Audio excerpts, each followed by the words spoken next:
How to Get Better Every Single Day is a practical guide to lasting personal growth. It's not about quick fixes or overnight changes. It's about small, consistent actions that lead to meaningful results over time. Every day is a chance to move forward, no matter where you're starting from. This book offers actionable steps to help you build discipline, sharpen your mindset, and develop habits that align with your goals. It challenges you to confront what's holding you back, embrace discomfort, and commit to daily improvement. If you're ready to take control of your journey and create a life of purpose and progress, this book will show you how. Let's begin. Chapter 1. The Power of One Day. The power of one day is a concept so simple that it's often overlooked, yet it carries the potential to transform your entire life. Think about it. Everything you've ever achieved, every decision you've made, and every moment you've experienced has unfolded within the framework of a single day. That's how life works, one day at a time. And yet many of us underestimate the value of this 24-hour window, treating it like an insignificant piece of a much larger puzzle. But the truth is, today is all you really have. Let's start here. Yesterday is gone. You can't touch it, fix it, or relive it. It exists now only as a memory, a collection of moments stored in your mind. Whether yesterday was filled with triumphs or mistakes, it's over. It has no power to influence you unless you choose to carry its weight. And tomorrow? Tomorrow is a possibility, a hope, not a certainty. We like to think we'll have endless tomorrows to get things right, but the reality is that tomorrow isn't promised to anyone. What you have is today, right here, right now. This moment, this day, is your chance to change the course of your life. It might sound dramatic, but it's true. The actions you take today, no matter how small, have a ripple effect. A single decision made with purpose can set off a chain reaction that alters your future in ways you can't even imagine. That's the power of one day. It's the seed from which everything else grows. Let me ask you this. What if you approach today with the mindset that it matters? Not just as another routine 24 hours, but as an opportunity to get closer to the person you want to become. Imagine waking up and deciding that today is the day you'll take one meaningful step forward. That step doesn't have to be grand or groundbreaking. It could be as simple as drinking more water, starting that book you've been meaning to read, or finally having that conversation you've been putting off. The size of the action doesn't matter as much as the intent behind it. What often holds people back is the belief that improvement has to happen in big, dramatic ways. We think we need to overhaul our lives overnight to see real change. But that's not how it works. Change is built on small, consistent actions taken day after day. It's not the one-time grand gestures that define your growth. It's the quiet, deliberate choices you make when no one is watching. Think about the habits you already have, the things you do without even thinking. Those habits weren't built in a day. They were formed through repetition, through the choices you made repeatedly, until they became second nature. The same principle applies to building better habits. Every time you choose to act in alignment with your goals, you're reinforcing a pattern. Over time, those patterns become habits, and those habits shape your life. Let's bring it closer to home. Picture yourself at the end of the day, lying in bed and reflecting on how you spent your time. Did you move closer to your goals, or did the day slip away unnoticed? It's a sobering thought, isn't it? But it's also a powerful motivator. Knowing that every day is a chance to either build or break your future can inspire you to approach your time with intention. One of the most common excuses people use is, "I'll start tomorrow." We've all said it. Maybe you've been telling yourself that you'll start exercising, eating healthier, or working on that dream project tomorrow. The problem with this mindset is that tomorrow always feels safer. It feels like a fresh start, free from the mistakes of today. But here's the hard truth. If you're not willing to start today, you're unlikely to start tomorrow.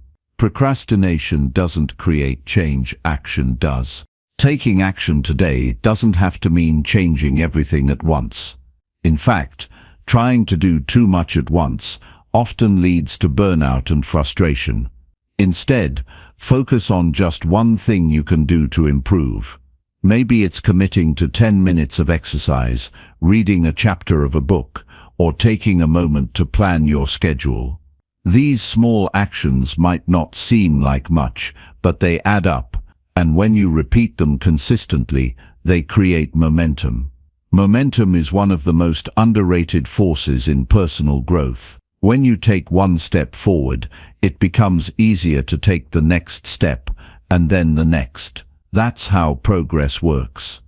It builds upon itself. The key is to start, even if it feels small or imperfect. Don't wait for the perfect moment, because it doesn't exist. The only perfect moment is the one you're in right now. Let's not ignore the reality that some days are harder than others. There will be days when you feel unmotivated, tired, or overwhelmed. On those days, the power of one day becomes even more important. You don't have to be perfect, you just have to keep going. Even taking the smallest step on a tough day is a victory because it keeps you moving forward. Progress doesn't require perfection, it requires persistence. As you go through today, ask yourself this: what can I do right now to make my life better, even by 1%? It might seem like a tiny improvement, but over time those 1% changes add up. They compound into something far greater than the sum of their parts. This is why it's so important to treat each day as an opportunity, not a throwaway. At the end of the day, the power of one day isn't just about what you do, it's about how you see the world. When you realize that today is your most valuable resource, you start to approach life with more urgency and purpose. You stop waiting for the right time and start making the most of the time you have. You understand that every decision you make, no matter how small, contributes to the person you're becoming. So here's the challenge: commit to making today count. Don't worry about yesterday, and don't get caught up in the uncertainty of tomorrow. Focus on what you can do right now, in this moment, to improve your life. It doesn't have to be perfect, it just has to be real. Chapter 2. Start with clarity. When we talk about getting better every single day, the first step is knowing where you're headed. Improvement isn't random. You don't just stumble into becoming a better version of yourself. It's deliberate, intentional, and it starts with clarity. Without clarity, you're like a ship at sea, without a destination. You might drift for a while, but you won't get anywhere meaningful. So the question is, how clear are you about what you want and where you're going? Clarity is about knowing what matters to you. It's about understanding your values, your goals, and the life you want to create. But let's be honest, most people haven't spent much time thinking about this. We get caught up in routines, responsibilities, and the noise of daily life. We wake up, go through the motions, and repeat the cycle. Days turn into weeks, weeks into months, and suddenly, years have passed, and we're left wondering where all the time went. The truth is, if you don't decide what you want, life will decide for you. And let me tell you, life isn't always kind in making those decisions. You'll find yourself pulled in 100 different directions, following what others expect of you or what feels urgent in the moment. That's why clarity is so important. It puts you back in the driver's seat. It gives you a sense of control and direction. The first step to gaining clarity is taking a moment to step back and reflect. This isn't something you rush through. It requires you to pause, tune out the distractions, and ask yourself some honest questions. What do you really want out of life? What kind of person do you want to become? What does better look like for you? These questions might sound simple, but they're not always easy to answer. That's because we're not used to thinking deeply about ourselves. Start with what feels most important to you right now. Is it your health, your relationships, your career, your sense of purpose? Clarity doesn't mean you have to figure out every single detail of your life overnight. It's about identifying the areas that matter most and focusing your energy there. Once you've done that, you can start breaking those big ideas into smaller, actionable goals. Here's an example. Let's say you realize your health is a priority. That's a great start, but it's not clear enough yet. What does better health look like for you? Does it mean losing weight, gaining strength, having more energy? The more specific you can get, the better. Maybe you decide that you want to lose 10 pounds and have enough energy to keep up with your kids. That's a clear goal, and it gives you something to aim for. The next step is asking yourself why this goal matters. This is where clarity becomes powerful. When you know your why, you're more likely to stay committed. Let's go back to the health example. If your goal is to lose weight and have more energy, why is that important? Maybe it's because you want to feel confident in your own skin. Maybe it's because you want to set a positive example for your children. Whatever your reason, write it down. Keep it in front of you. Your why is what will keep you going when the initial excitement wears off. Clarity isn't just about setting goals. It's also about aligning your actions with your values. Think about the kind of person you want to be. What qualities do you admire in others? What principles guide your decisions? If you want to be someone who's kind, disciplined, or hardworking, ask yourself if your daily actions reflect those values. If they don't, it's time to make adjustments. One of the biggest obstacles to clarity is comparison. It's easy to look at what others are doing and feel like you're falling behind. Social media makes this even worse. You see highlight reels of other people's lives and start doubting your own path. But here's the thing, clarity is deeply personal. It's not about what looks good to others. It's about what feels right to you. Your journey is your own, and it doesn't have to look like anyone else's. Another obstacle is fear. Sometimes we avoid getting clear on what we want because we're afraid of failing. We think, what if I set this goal and don't achieve it? What if I try and it doesn't work out? But clarity isn't about guaranteeing success. It's about giving yourself direction. Even if things don't go as planned, you'll learn and grow along the way. That's part of the process. Clarity also requires honesty. It's tempting to set goals based on what we think we should do, rather than what we truly want. Maybe you feel pressure to pursue a certain career because it's what your family expects, or you think you should aim for a specific lifestyle because it's what society values. But living someone else's version of success will never bring you fulfillment. Take the time to ask yourself what success looks like for you, not for anyone else. Once you have a sense of clarity, the next step is to create a plan. This doesn't mean you need to map out every single detail of your life. Plans can and should be flexible, but having a general direction is crucial. Think of it like using a GPS. If you don't enter a destination, the GPS can't guide you. The same goes for your life. Without a sense of where you're headed, it's hard to make progress. Start small. Focus on the next step, not the entire staircase. If your goal is to improve your health, maybe your first step is drinking more water or going for a 10-minute walk each day. If your goal is to advance in your career, maybe your first step is taking a course or reaching out to a mentor. Small actions add up, and they build momentum. Clarity isn't something you achieve once and then forget about. It's an ongoing process. Life changes, priorities shift, and new opportunities arise. That's why it's important to regularly check in with yourself. Are your goals still aligned with your values? Are you making progress in the areas that matter most to you? If not, it's okay to adjust. Clarity isn't about sticking rigidly to a plan. It's about staying true to what's meaningful to you. At the end of the day, clarity gives you freedom.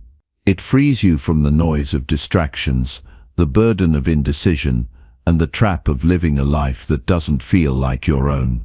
When you're clear about what you want and why it matters, you can move through life with confidence and purpose. You stop wasting time on things that don't align with your values, and you start focusing on what truly matters. So take a moment today to reflect. What do you want? Why does it matter? And what's one small step you can take right now to move closer to your vision? The answers might not come all at once, and that's okay. Clarity is a journey, not a destination, but every step you take brings you closer to the life you want to create. That's the power of starting with clarity. Chapter 3. Master your morning. Your morning is where the day begins, and how you start sets the tone for everything that follows. If you rush into your day feeling scattered, tired, or overwhelmed, that energy follows you. On the other hand, if you start your morning with intention, focus, and a sense of control, you create a foundation that helps you move through the day with clarity and purpose. This isn't just about being productive. It's about owning your time and taking charge of how you live. Think about your typical morning. Do you hit the snooze button a few times, roll out of bed at the last possible minute, and rush through your routine just to get out the door or start your work? If so, you're not alone. For many people, mornings are a blur of chaos. But here's the thing, when your mornings are chaotic, it's hard to recover. It's like starting a race by stumbling out of the gate. Sure, you can catch up, but it's much harder than starting strong. The key to mastering your morning is to create a routine that works for you. This doesn't mean you need to wake up at 4 a.m. or follow some complicated schedule. It's not about copying someone else's routine. It's about designing one that fits your life and sets you up for success. The goal is to start your day feeling calm, prepared, and in control. First, let's talk about waking up. Your morning routine begins the night before. If you're staying up too late, scrolling on your phone or watching TV, you're setting yourself up for failure before the day even begins. A good night's sleep is essential, not just for your energy levels, but also for your focus, mood, and overall well-being. Set a consistent bedtime, create a relaxing evening routine, and make sleep a priority. When you wake up feeling rested, everything becomes easier. When it's time to get up, resist the urge to hit snooze. Those extra few minutes of sleep don't actually help you feel more rested. They just delay the inevitable and make it harder to get moving. Instead, set an alarm for a time that gives you enough space to go through your morning routine without rushing. Waking up early enough to have some quiet time for yourself before the world starts demanding your attention can be a game changer. The first moments of your day are crucial. Instead of grabbing your phone and diving into emails, messages, or social media, take a moment to connect with yourself. Think about your intentions for the day. What do you want to accomplish? How do you want to show up in the world? This simple act of setting an intention can help you approach your day with purpose rather than letting it unfold randomly. Many people find it helpful to start their mornings with some form of mindfulness. This could be meditation, deep breathing, or simply sitting quietly with your thoughts. It doesn't have to take long. Just a few minutes to center yourself can make a big difference. When you start your day with mindfulness, you create a sense of calm that helps you navigate challenges more effectively. Another powerful way to begin your morning is by moving your body. Exercise isn't just about physical health, It's also about mental clarity and emotional resilience. You don't have to do an intense workout. Stretching, yoga, or a short walk can be just as effective. The goal is to wake up your body and get your blood flowing. Physical movement helps you shake off grogginess, boosts your mood, and sets the stage for a productive day. Fueling your body is just as important as moving it. A nutritious breakfast gives you the energy you need to focus and perform at your best. Avoid the temptation to skip breakfast or grab something quick and unhealthy. Instead, choose foods that nourish your body and support your goals.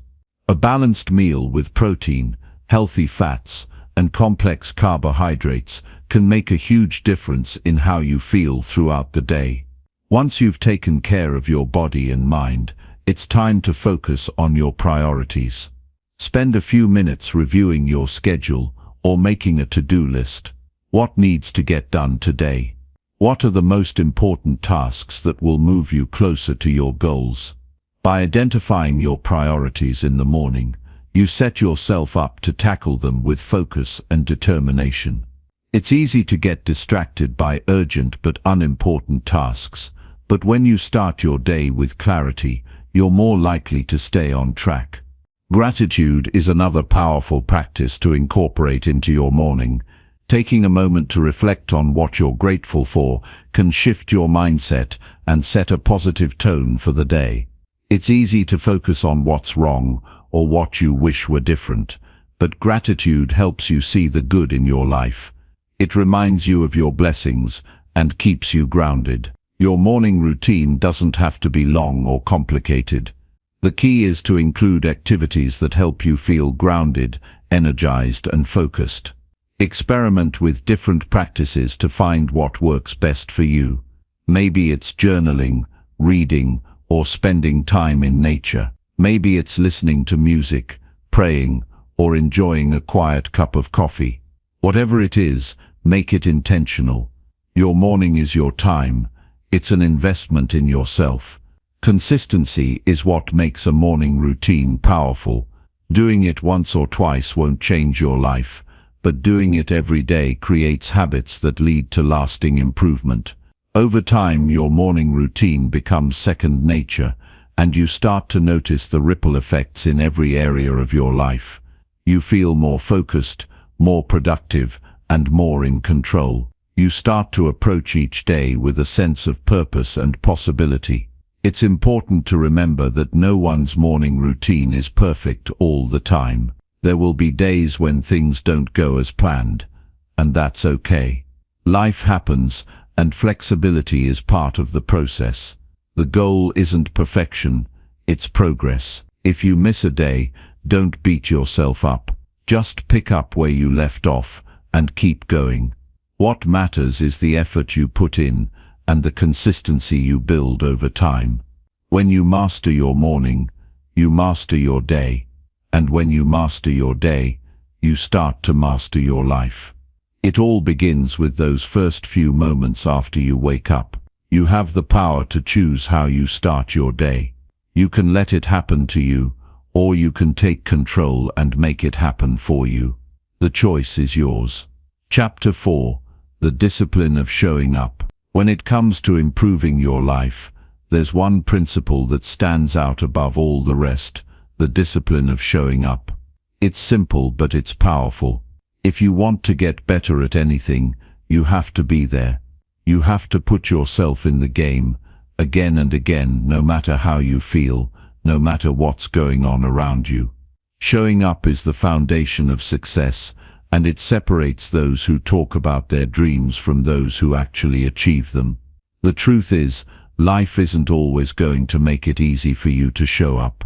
There will be days when you don't feel like it, when you're tired, unmotivated, or discouraged.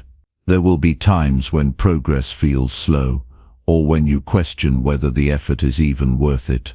But here's the thing: showing up doesn't require you to be perfect or to feel 100%. It just requires you to take action, even when it's hard. Think about the people who inspire you, whether they're athletes, artists, entrepreneurs, or anyone else who's achieved something meaningful. What do they all have in common? They didn't just work hard on the good days, they worked hard on the bad days too. They showed up when it was raining, when they were exhausted, when they didn't know if they were making any progress.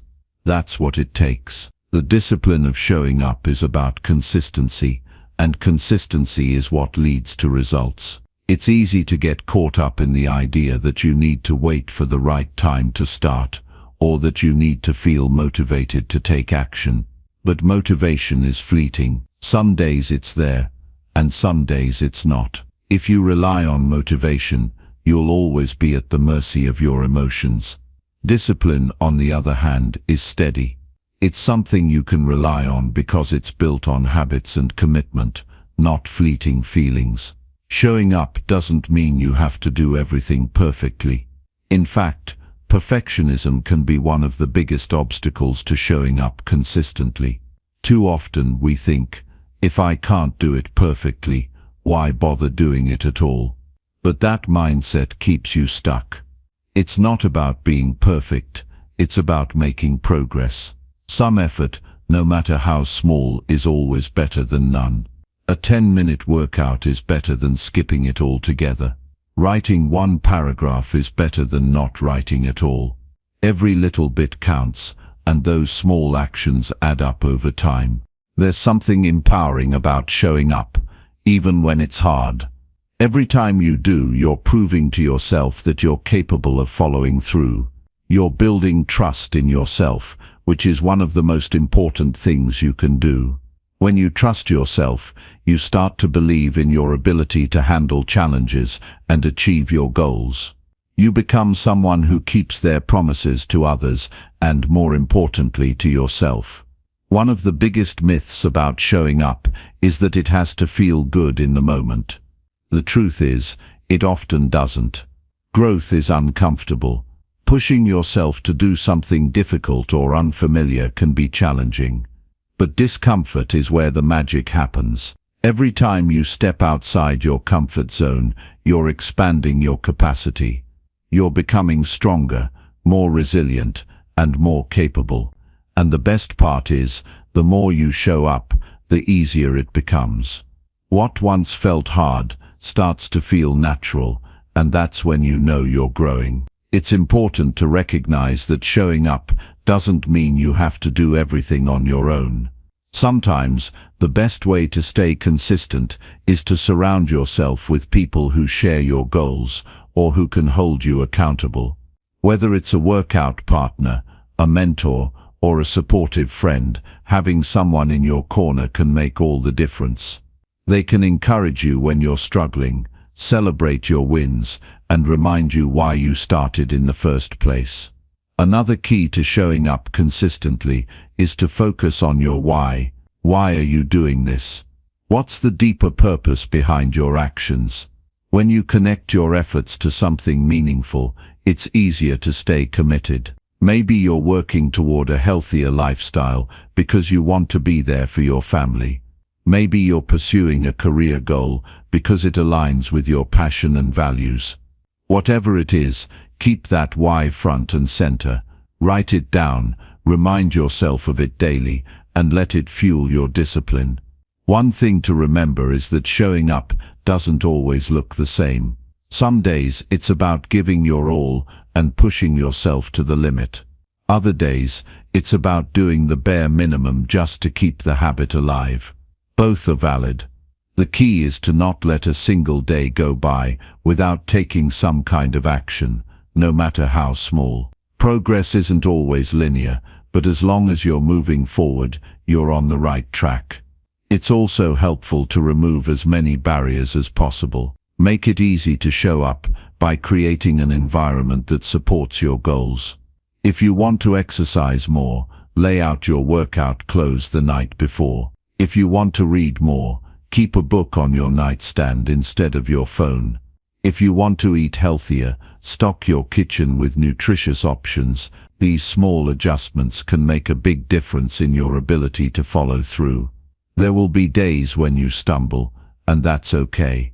Missing a day or falling short doesn't mean you've failed. What matters is how quickly you get back on track.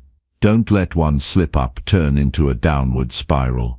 Forgive yourself, learn from it, and move forward. The discipline of showing up is about persistence, not perfection.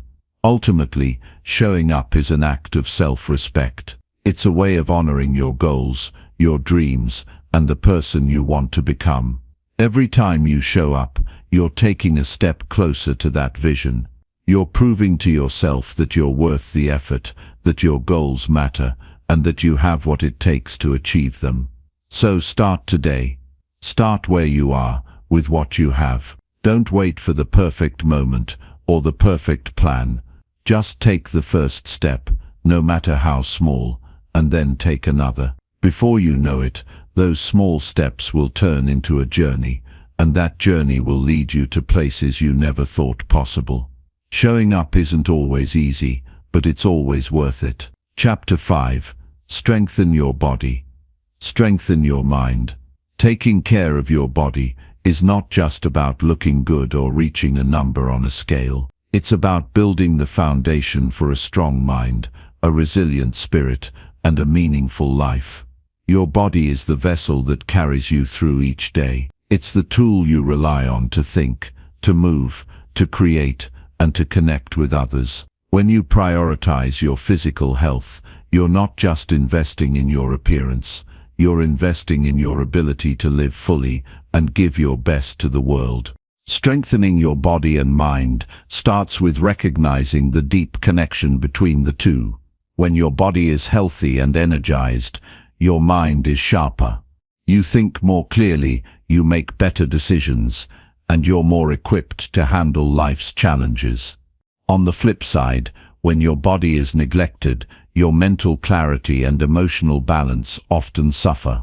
It's all connected, and it starts with how you treat yourself each day. The way you move your body is one of the most powerful ways to improve both your physical and mental health. Regular exercise isn't just about burning calories or building muscles. It's about building resilience and discipline.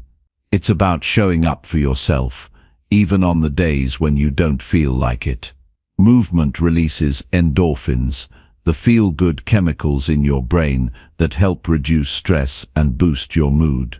It also gives you a sense of accomplishment, no matter how small the workout might be. You don't have to train like an athlete to reap the benefits of physical activity. It's not about doing the most, it's about doing what works for you consistently. Find something you enjoy, whether it's walking, yoga, swimming, or lifting weights.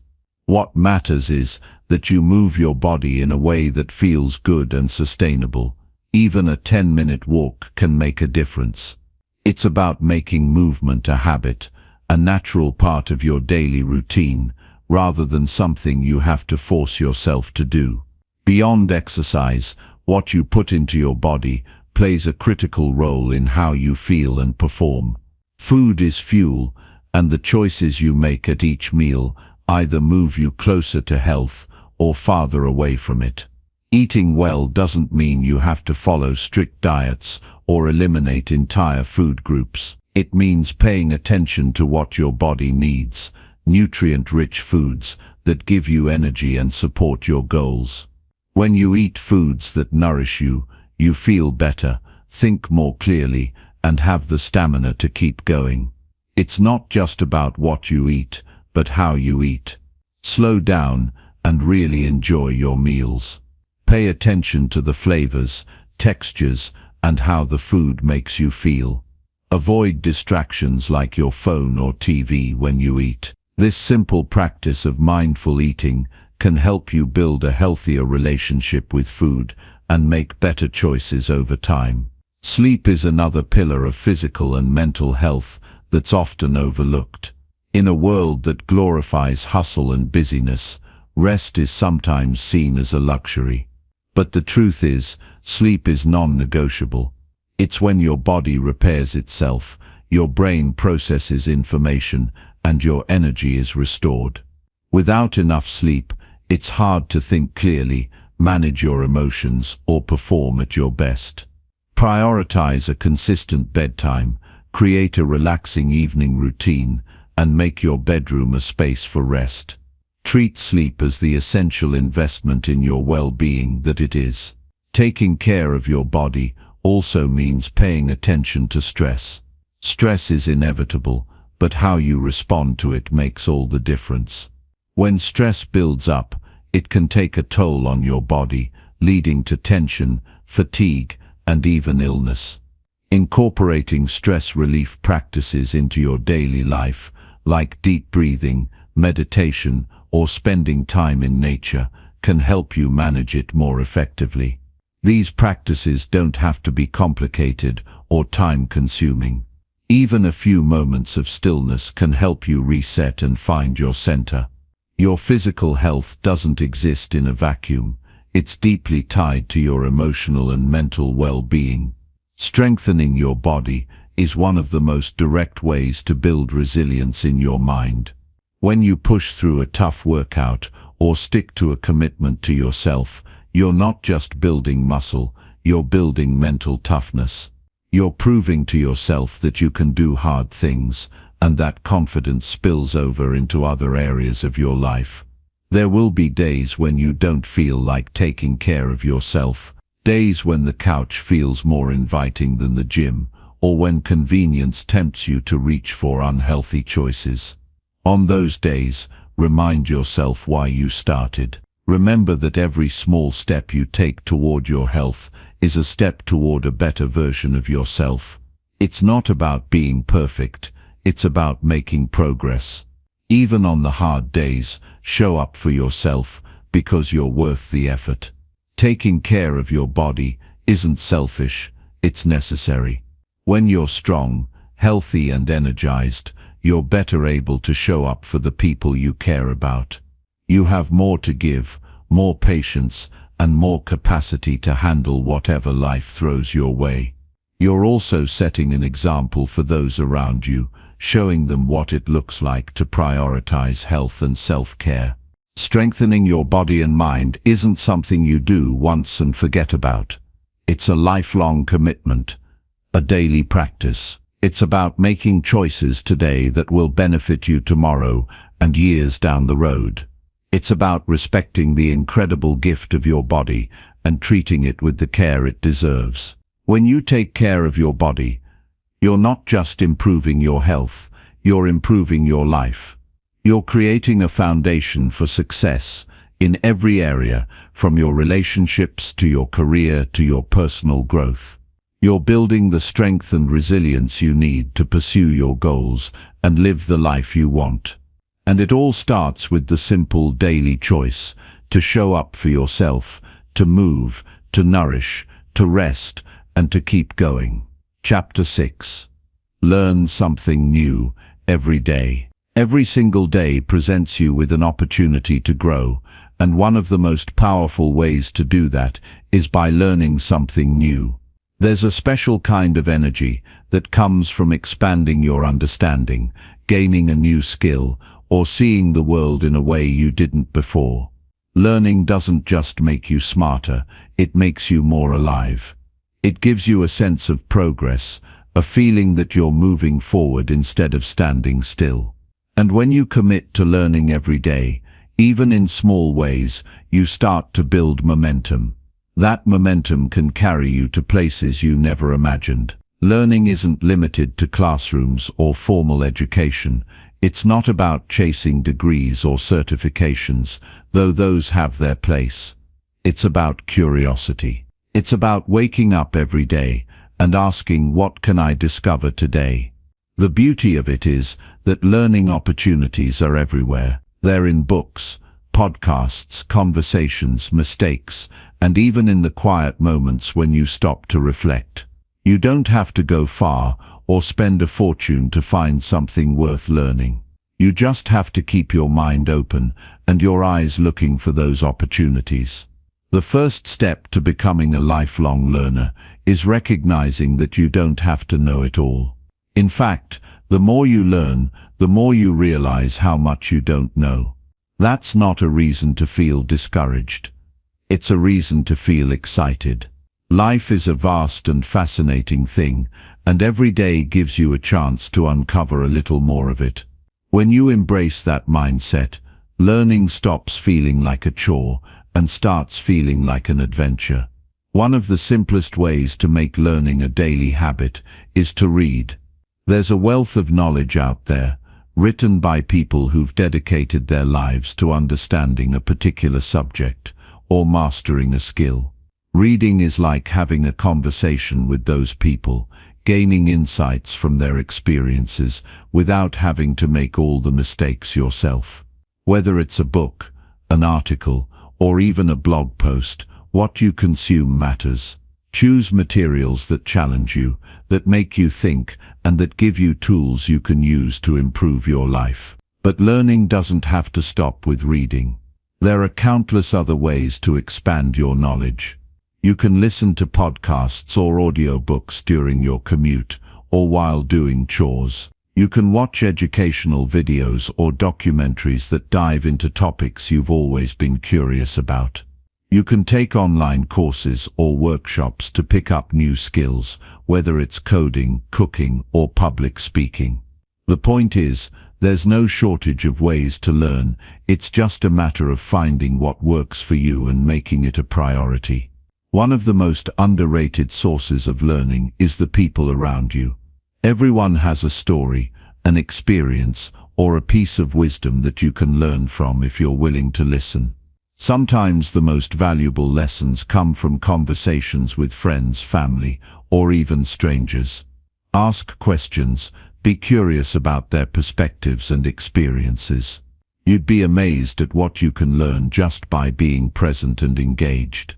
Mistakes are another powerful teacher, though they don't always feel that way in the moment. When something goes wrong, it's easy to get caught up in frustration or disappointment. But if you take a step back, every mistake has something to teach you. It might show you a better way to do something, or it might reveal a blind spot you didn't know you had. Either way, mistakes are not failures, they're lessons in disguise. The key is to approach them with a mindset of growth, asking yourself, what can I learn from this, instead of why did this happen to me? Reflection is also a crucial part of the learning process. At the end of each day, take a moment to think about what you learned. What did you discover about yourself, about others, or about the world? What worked well, and what didn't? Reflection doesn't have to be a long or complicated process. It can be as simple as jotting down a few thoughts in a journal or sharing your insights with a friend. The act of looking back helps you cement what you've learned and prepares you to move forward with more intention. Learning something new every day doesn't have to feel overwhelming. It's not about mastering a new language in a week or becoming an expert overnight. It's about small, consistent steps that add up over time. Maybe today you learn a new word, tomorrow you try a new recipe, and the next day you dive into a chapter of a book that challenges your thinking. Each little piece contributes to the bigger picture, and before you know it, you've grown in ways you didn't think possible. One of the best parts about learning is that it keeps you humble. It reminds you that no matter how much you know, there's always more to discover.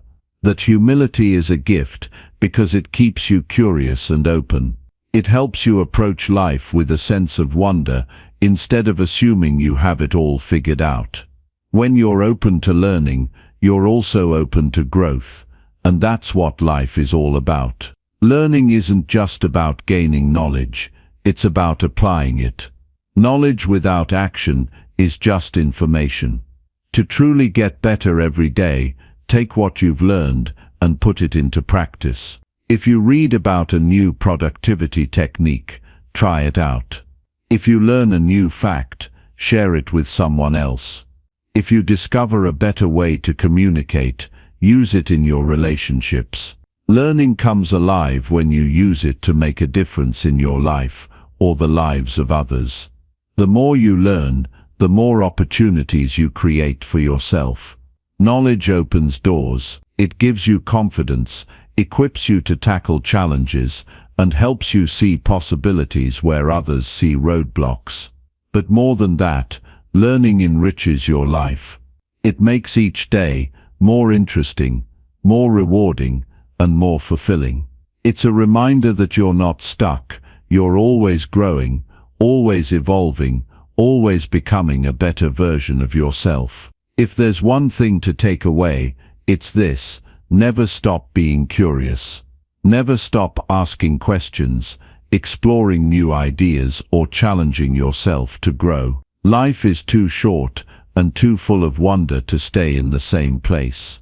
Every day is a chance to learn, to expand your mind, and to take another step forward.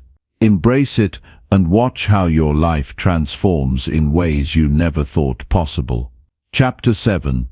Build emotional resilience.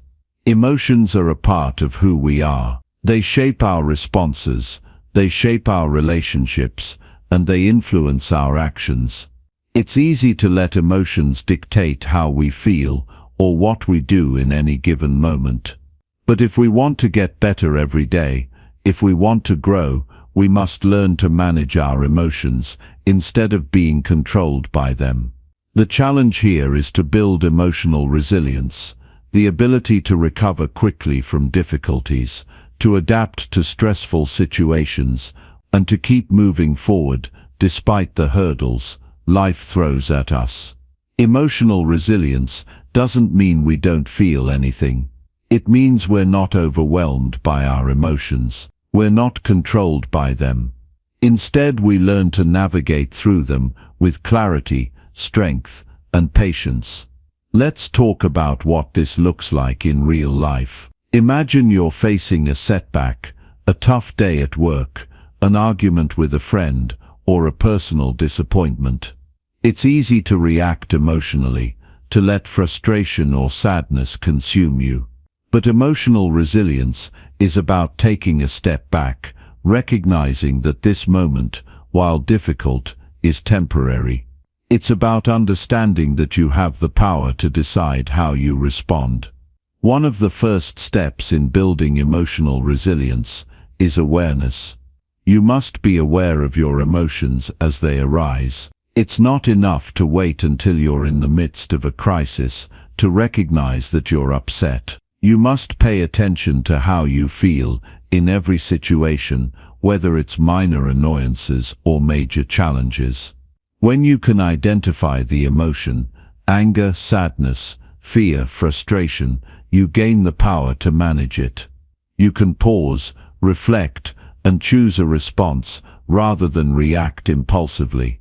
Once you recognize what you're feeling, it's time to check in with yourself and ask why you feel the way you do. What triggered this emotion?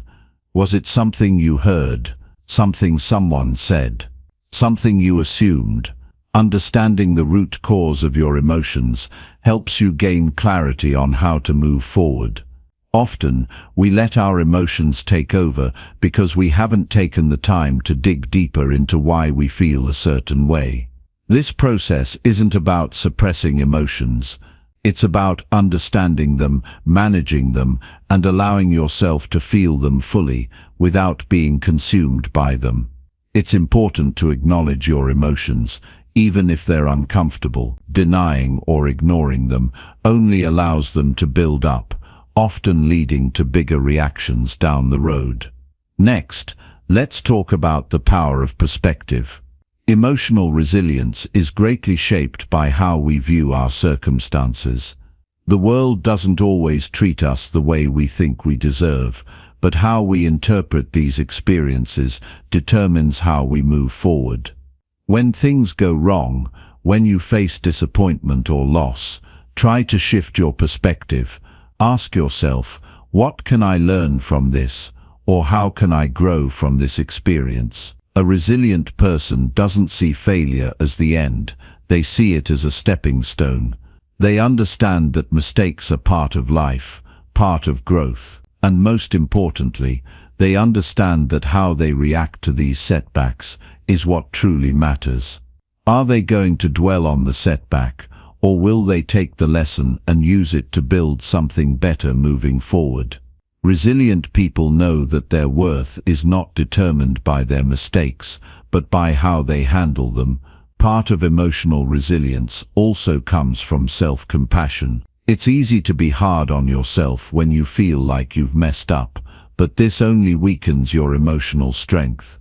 Instead of beating yourself up, offer yourself kindness and understanding. Treat yourself the way you would treat a friend who is going through a tough time.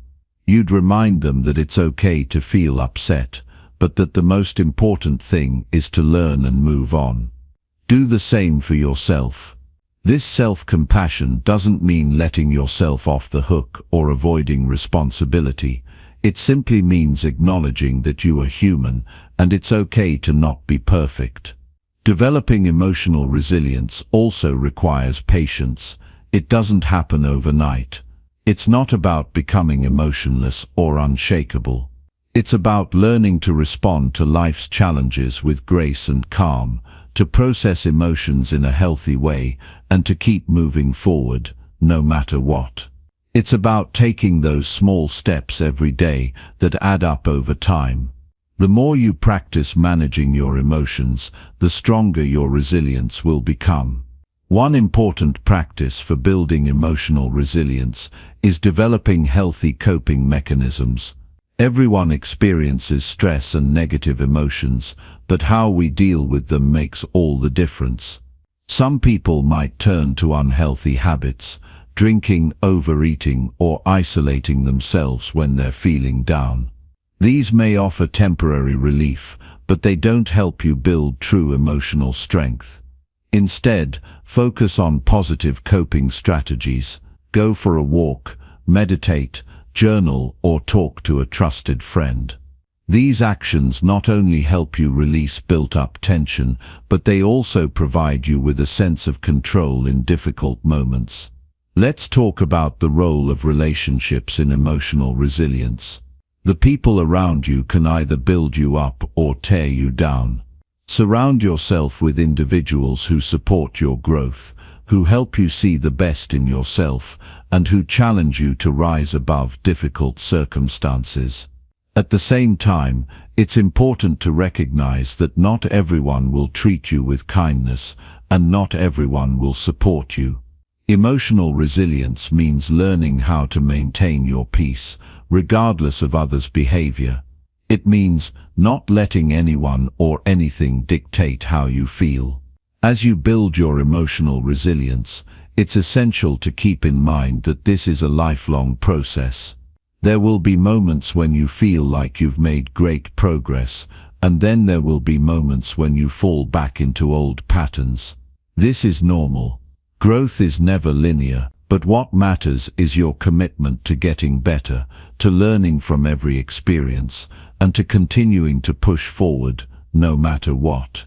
In conclusion, emotional resilience is the key to living a fulfilling, purposeful life. It doesn't mean you won't face challenges or feel difficult emotions, but it means you have the strength to handle whatever life throws at you. It means taking responsibility for your emotional well-being and recognizing that your emotions don't have to control you. By building emotional resilience, you're not just getting better day by day, you're setting yourself up to live a life that is unshaken, no matter what comes your way. Chapter 8. The Power of Reflection. There's a simple truth about life: we're all moving at a fast pace. We rush from one thing to the next, constantly pushing forward, always looking ahead.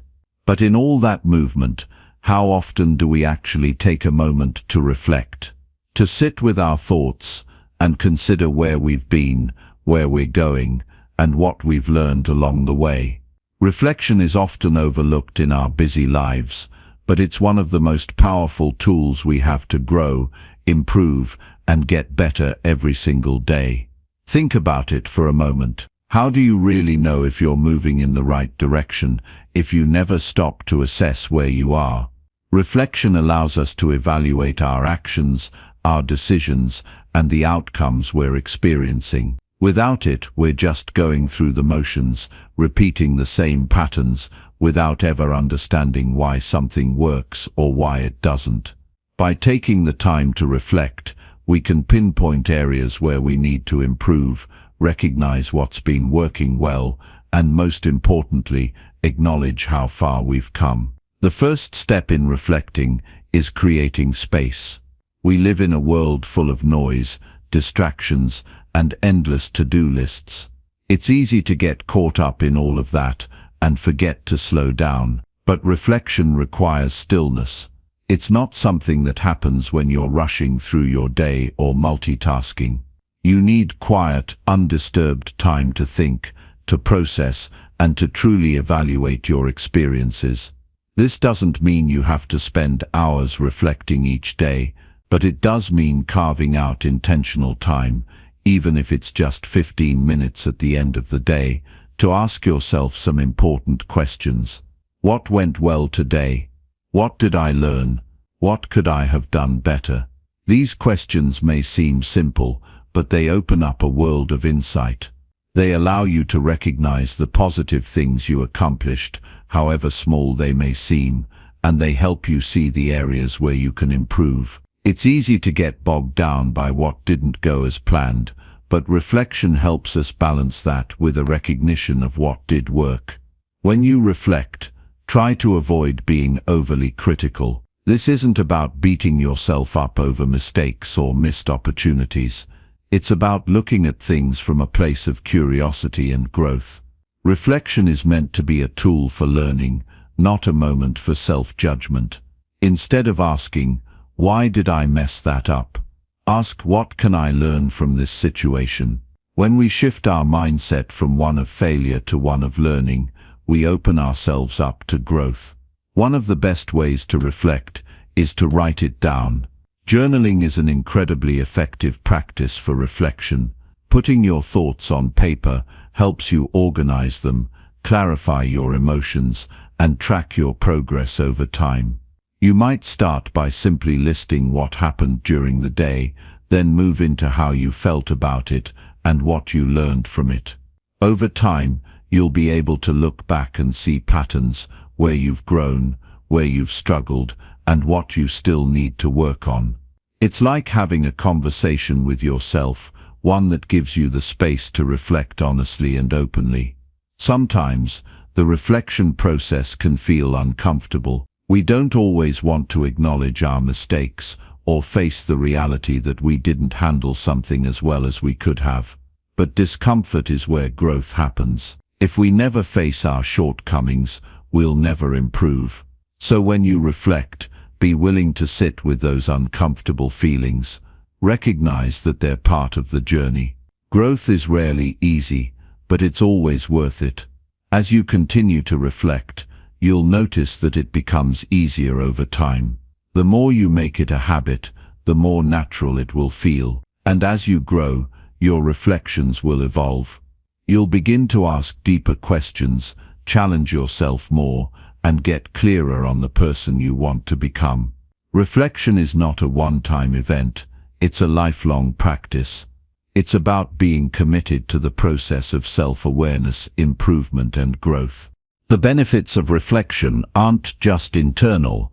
Reflection can also strengthen your relationships with others. When you take the time to reflect on your interactions, you can become more aware of how you communicate, how you show up for others, and where you might need to improve. It allows you to identify patterns in your relationships, recognize where you're being supportive and where you might be falling short, and understand how to create deeper, more meaningful connections. Reflection also helps us stay aligned with our values and goals. It's easy to get off track when we don't take the time to stop and assess where we are. But when we reflect regularly, we're reminded of what truly matters to us. We reconnect with our purpose. If we want to get better every day, we have to stay true to our path, and reflection ensures that we don't lose sight of it. It keeps us focused on what's important, helping us make better decisions and avoid distractions that take us further from our goals. The key to reflection is consistency. Just like any other practice, It's the small daily efforts that add up to long-term progress. It's not about waiting for a major life event to make you stop and think. It's about taking those moments day by day to reflect on what's happening, what's working, and what's not. Even if it's just 5 minutes at the end of the day, that time can make a huge difference in your growth.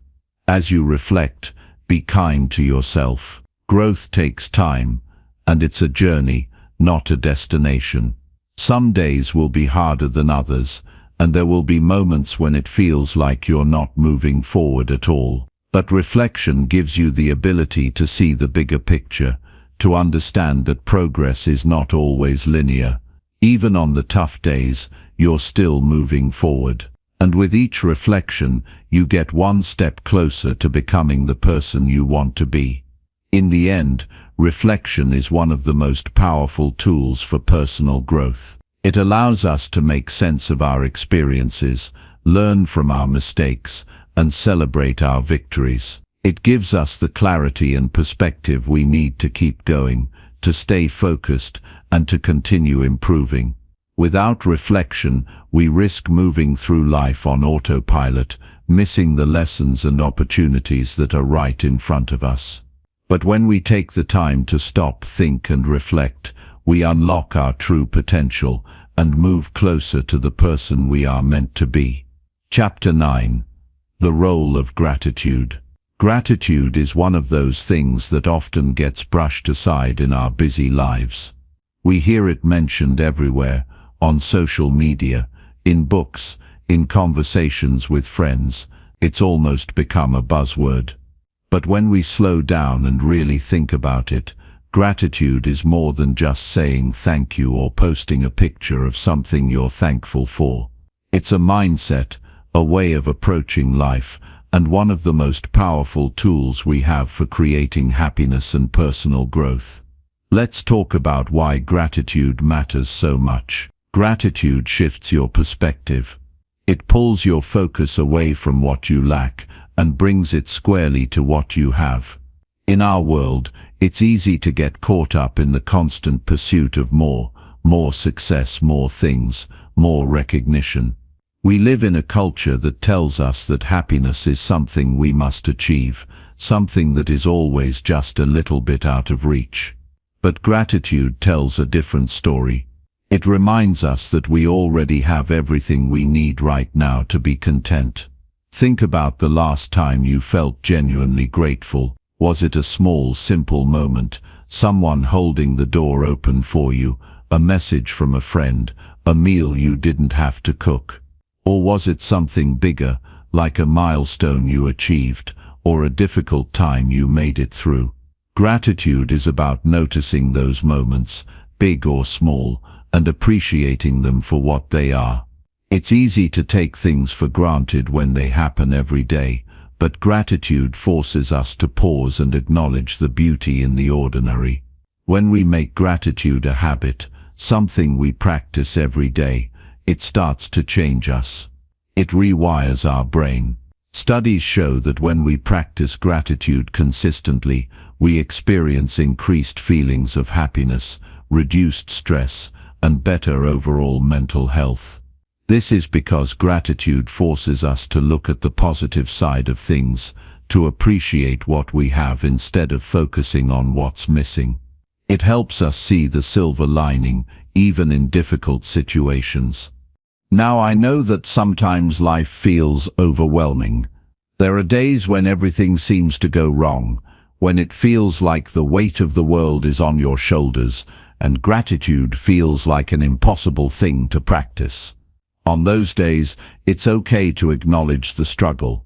It's okay to feel frustrated, sad, or angry.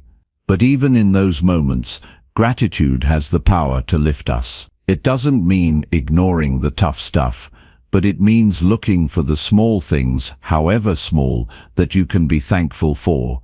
Maybe it's the comfort of your bed after a long day, the warmth of the sun on your face, or the kindness of a stranger.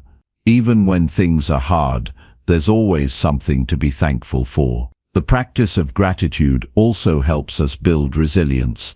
Life is filled with challenges, and we're all going to face setbacks. But when we make gratitude a regular part of our routine, it gives us the strength to keep going, even when things aren't going our way. When we can find something to be thankful for, even in the toughest moments, we remind ourselves that the situation is temporary. The discomfort won't last forever. Gratitude helps us build the mental toughness to keep pushing forward, even when the road is difficult. So, how can we cultivate more gratitude in our lives? One simple way is to start a gratitude journal. It doesn't have to be anything fancy. Just a few minutes each day to write down the things you're thankful for. Maybe you'll start with something simple, like "I'm grateful for my health," or "I'm grateful for a roof over my head." As you keep writing, you'll start to notice more and more things to be grateful for. It's like training your brain to see the good in every day. But gratitude doesn't just have to be a solo practice. You can also express it to others. Think about the people in your life, your family, friends, co-workers, even strangers. How often do we take the time to tell someone we appreciate them? Gratitude is not just about feeling thankful, it's about sharing that feeling with others. A simple thank you, a note of appreciation, or a kind word can have a huge impact on someone's day. It reminds them that they matter, that they're valued, and it strengthens your connection with them. One of the beautiful things about gratitude is that it's contagious. When you practice gratitude, it spreads to the people around you.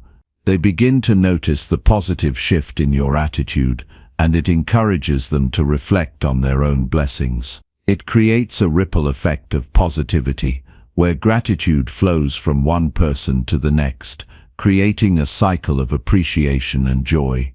Of course, it's easy to get caught up in the daily grind and forget to pause and be thankful. It's easy to focus on the problems, the things that aren't going right. But when you make gratitude a part of your daily life, it becomes easier to notice the good. It's like building a muscle. At first it might feel awkward or forced, but over time it becomes second nature. Gratitude is a choice. It's something you can choose to practice every day, regardless of what's going on in your life. You might not always feel like it, especially on the hard days, but choosing gratitude is a way of taking control of your mindset. It's about deciding to focus on what's working, what's going well, and what you can appreciate in any given moment. And when you do that, you change your experience of the world. You begin to see things in a new light, and suddenly, life feels a little bit brighter, a little bit lighter. The benefits of gratitude are undeniable. It reduces stress, increases happiness, improves relationships, and helps us stay grounded in the present moment. But it's not just about what gratitude does for us, it's also about what it does for the world around us. When we practice gratitude, we inspire others to do the same. We create an environment where appreciation and kindness thrive, and we remind everyone that even in difficult times, there's always something to be thankful for. Gratitude is the key to unlocking a richer, more fulfilling life. It doesn't require any special skills, and it doesn't take much time. It's simply a shift in perspective, a choice to look for the good in every day. And when you make that choice, you begin to see that life is filled with blessings, big and small. The more you practice gratitude, the more you realize that everything you need to be happy and successful is already within your reach. It's just a matter of recognizing it and appreciating it for what it is. In the end, gratitude isn't just something we feel, it's something we do. It's about choosing to focus on the positive, to appreciate what we have, and to share that appreciation with others. When we make gratitude a part of our daily routine, we not only improve our own lives, but we also make the world around us a little bit brighter. And that, in turn, makes us better, stronger, and more capable of handling whatever challenges come our way. Chapter 10. Eliminate what holds you back. There's a lot that holds us back in life. Some of it is obvious: fear, self-doubt, past failures. But there are also the quieter, more insidious things, the habits we've picked up, the limiting beliefs we've internalized, and the things we cling to because they feel familiar, even when they're not helping us move forward. These things keep us stuck, and if we want to get better every single day, we need to eliminate what holds us back. The first thing we need to understand is that we are creatures of habit. Our routines and behaviors become ingrained in us over time, and often we don't even notice when they're no longer serving us. Maybe you're constantly putting things off because you've learned to procrastinate. Maybe you've developed the habit of worrying about things outside your control, or you've built a pattern of avoiding difficult conversations or confrontations. These things may feel comfortable or familiar, but that doesn't mean they're helpful. In fact, they're often the things that keep us from growing, from getting better, and from achieving the success we want. Recognizing these habits is the first step in breaking free from them. It's about being honest with yourself and admitting when something isn't working. It's easy to blame circumstances, other people or external factors when things aren't going well, but the truth is, we often hold ourselves back. We get in our own way because we're too afraid to confront the things that need to change. But growth requires us to face those uncomfortable truths. The second thing we need to address is our limiting beliefs. These are the thoughts and stories we tell ourselves that convince us we're not good enough, that we don't deserve success, or that we're incapable of change. Limiting beliefs are sneaky.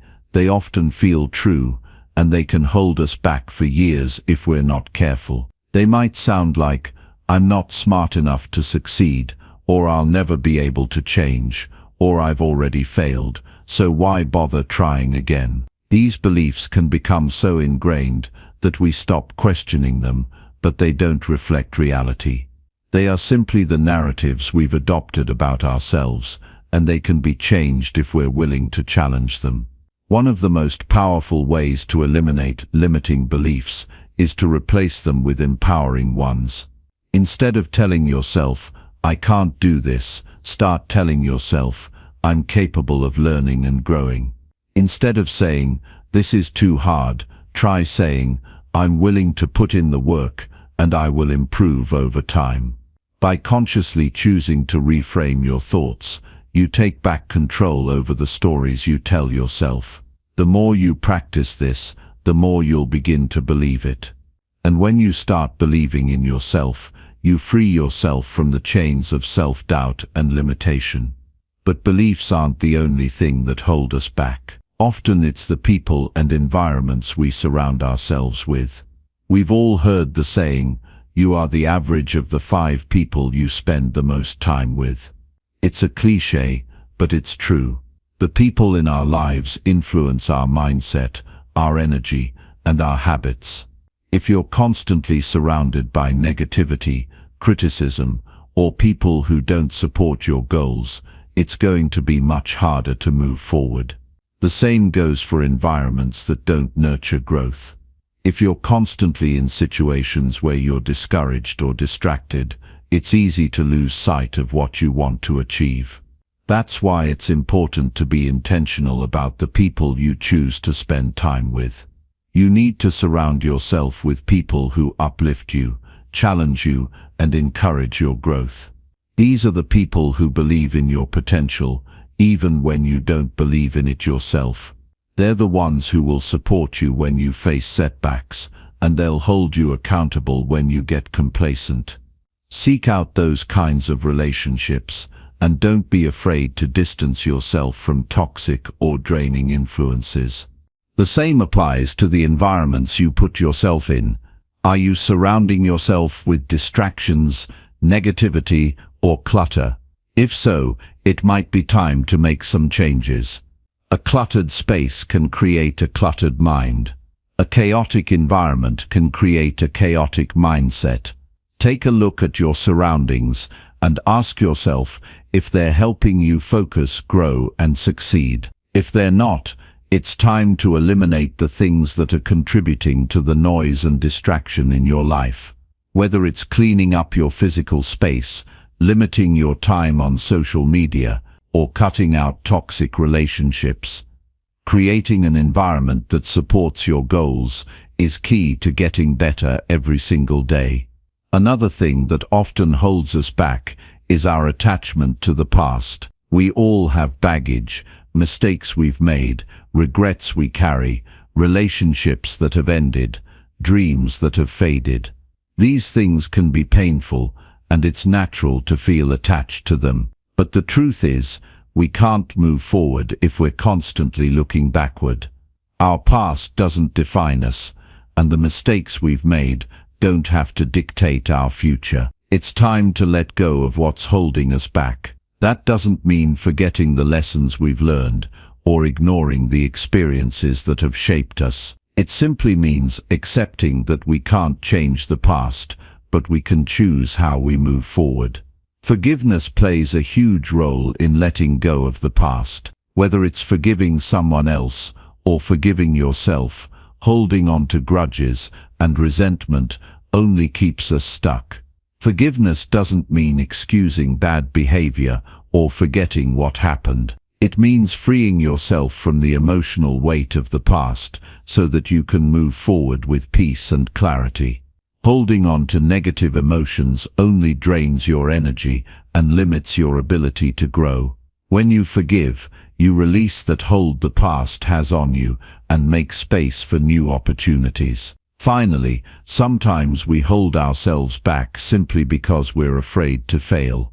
Failure is a natural part of growth, but so many of us fear it so much that we don't even try. We're afraid of what others will think, or we're afraid of the embarrassment, or we simply don't want to face the pain of not succeeding. But failure isn't something to be feared.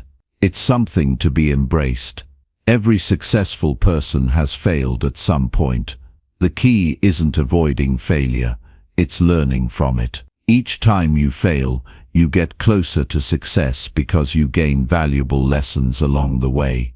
Don't let the fear of failure paralyze you. Instead, let it motivate you to try harder, learn more, and grow stronger. If you want to get better every single day, you need to eliminate these things that are holding you back. Break the cycle of bad habits. Challenge your limiting beliefs. Surround yourself with supportive people and environments. Let go of the past, forgive where necessary, and embrace failure as a stepping stone towards success. The more you let go of what's holding you back, the more space you create for growth, progress, and success.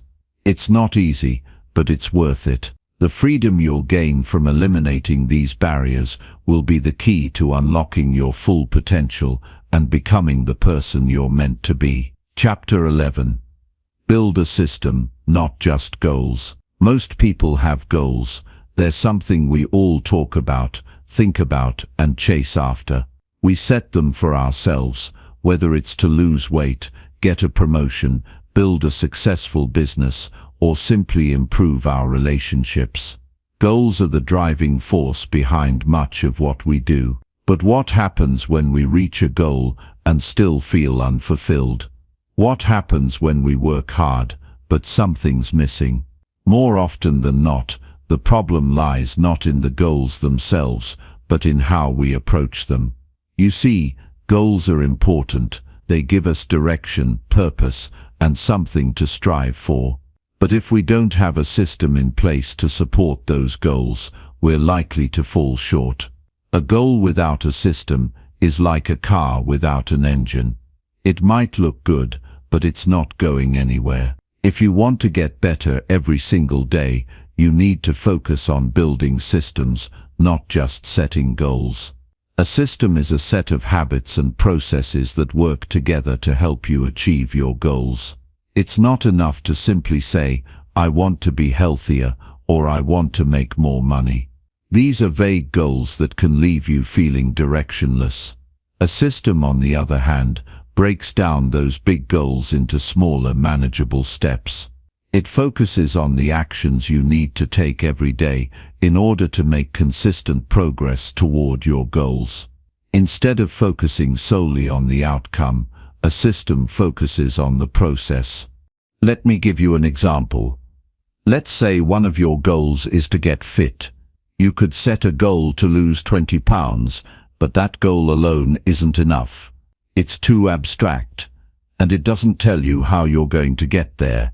Now, if you build a system around that goal, say by committing to exercise for 30 minutes every day, meal prepping every Sunday, and tracking your calories, you've got a system that you can follow. The system becomes the roadmap that guides your daily actions, and those daily actions are what will ultimately lead you to your goal. The beauty of a system is that it takes the pressure off of achieving the goal right away. Instead of focusing on the finish line, you're focused on the journey. You're taking consistent steps every day, and that is what compounds over time. If you want to make real progress, you need to focus on building habits and routines that reinforce the behaviors you need to succeed. This principle applies to anything in life, whether it's building a business, writing a book, or learning a new skill. A goal like "I want to write a book" can feel overwhelming. It's a big, daunting task. But if you focus on the system, say, writing 500 words every day, setting aside an hour each morning for research, or outlining chapters ahead of time, you break the goal down into manageable chunks. The goal becomes a series of small, consistent actions that build up over time. The key here is that systems are predictable. Goals are not. You can't control when or how you'll reach your goal, but you can control the actions you take. And when you focus on the system, the outcome often takes care of itself. The more you commit to the process, the more progress you'll make, and eventually you'll find yourself achieving goals that once seemed impossible. A system also helps you stay on track when things get tough. Let's face it, life gets in the way. We get busy, we face obstacles, and we experience setbacks. If all you have is a goal, you might be tempted to give up when things aren't going your way. But if you have a system, you know that it's not about perfection, it's about consistency. Maybe you miss a workout or skip a day of writing, but the system allows you to get back on track the next day. Systems are forgiving. They don't rely on one perfect moment or a single success. They're about showing up and doing the work, day after day, even when you don't feel like it. The beauty of building a system is that it's sustainable. You're not relying on willpower alone to get through the tough days. Instead, you've created a structure that makes it easier to do the things that will get you closer to your goals. A system makes success a habit, not an occasional achievement. Now, let's talk about how you can create a system for yourself. The first step is to clearly define your goal. What do you want to achieve? Once you've got a clear vision of your goal, you need to break it down into actionable steps.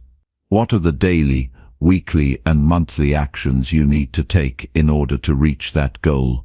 This is where the system starts to take shape. Next, think about the habits that will support those actions. For example, if your goal is to run a marathon, your system might include waking up at 6 a.m. every day to go for a run, following a training plan, and gradually increasing your distance. If your goal is to build a business, your system might involve dedicating 2 hours every morning to work on your business, reading one business book a month, and networking with others in your industry. The key is to focus on the actions that will move the needle toward your goal, even if they seem small at first. Another important part of building a system is tracking your progress. When you're working on something big, it's easy to get discouraged if you don't see immediate results. That's where tracking comes in. Tracking your progress helps you stay accountable and gives you a visual reminder of how far you've come. Whether it's keeping a log of your workouts, tracking your income and expenses, or marking off days on a calendar. Seeing your progress in real time can keep you motivated and on track. A good system is also flexible. Life is unpredictable, and things don't always go according to plan. But if your system is too rigid, it can feel like a chore. Flexibility is key to keeping things sustainable. For instance, if you miss a day of your system, don't beat yourself up about it. Just get back on track the next day. The goal isn't perfection, it's progress. Systems are there to help you make consistent improvements over time, not to keep you locked into a specific set of rules. When you start focusing on building systems, you'll notice a shift in your mindset. Instead of being overwhelmed by a big goal, you'll feel more in control of the process. You'll realize that success doesn't come from one massive, life-changing decision. It comes from making small, consistent choices every day. It's in the discipline of showing up, the effort of doing the work, and the commitment to the process, even when things aren't going perfectly. Over time, your system will evolve. You'll get better at it. You'll learn what works and what doesn't. And as you refine your system, you'll start to notice that reaching your goals becomes easier. You won't be relying on motivation or willpower to push you through. You'll have built a solid foundation of habits and routines that support your success. Building a system takes time and effort, but it's worth it. When you focus on the process and the daily actions, you take the pressure off of the outcome. You stop worrying about when you'll reach your goal, because you know that, as long as you're following your system, you're making progress. And in the end, progress is all that matters. Chapter 12. Take responsibility for your life. Taking responsibility for your life is one of the most powerful steps you can take toward personal growth and success. But let's be honest, it's not always easy. It's much easier to blame circumstances, other people, or even bad luck when things go wrong. It's natural to feel like the world is against you at times, to look for someone or something to hold responsible when you face setbacks. But here's the thing, when you point the finger at others, you lose control over your life. You give up the one thing that could help you change things for the better, your own power. In every situation, whether it's good or bad, there's a choice you can make. You can either accept responsibility, or you can blame the world for what happened. Responsibility means understanding that while you can't control everything that happens in your life, you can control how you respond to it. It's about recognizing that your decisions, actions, and reactions are ultimately what shape your reality. Taking responsibility means acknowledging that you have the power to make choices that impact your future, regardless of past circumstances. The first step in taking responsibility is owning up to your mistakes. This is where most people falter. It's easy to make excuses or deny your role in a situation, but that only keeps you stuck. The truth is, no matter how much you try to shift the blame, you won't move forward until you own what's yours. This doesn't mean you should be overly harsh on yourself. It's not about beating yourself up or wallowing in regret. It's about looking at the situation honestly, learning from it, and taking steps to do better next time. This is especially important when things don't go the way you planned. Failure is part of life, and it's something everyone faces at one point or another. But it's not failure itself that determines your success, it's how you handle it. If you constantly point the finger at others, or at external factors, you'll never take the lessons from those experiences that you need to grow. If you own your mistakes, you open the door to learning. You begin to see challenges not as roadblocks, but as opportunities to improve. It's about taking control of your life, not waiting for someone else to fix things for you. Another key part of responsibility is recognizing that your actions or lack of actions have consequences. This goes beyond big, life-changing decisions. It's in the everyday choices we make, how we spend our time, how we treat others, how we show up to our commitments. All of these small choices add up to the life we lead. When you take responsibility, you stop making excuses for why you're not where you want to be. Instead of blaming time, money, or other people, you look inward. You ask yourself, what can I do today to move closer to my goals? It's in those daily decisions that change begins.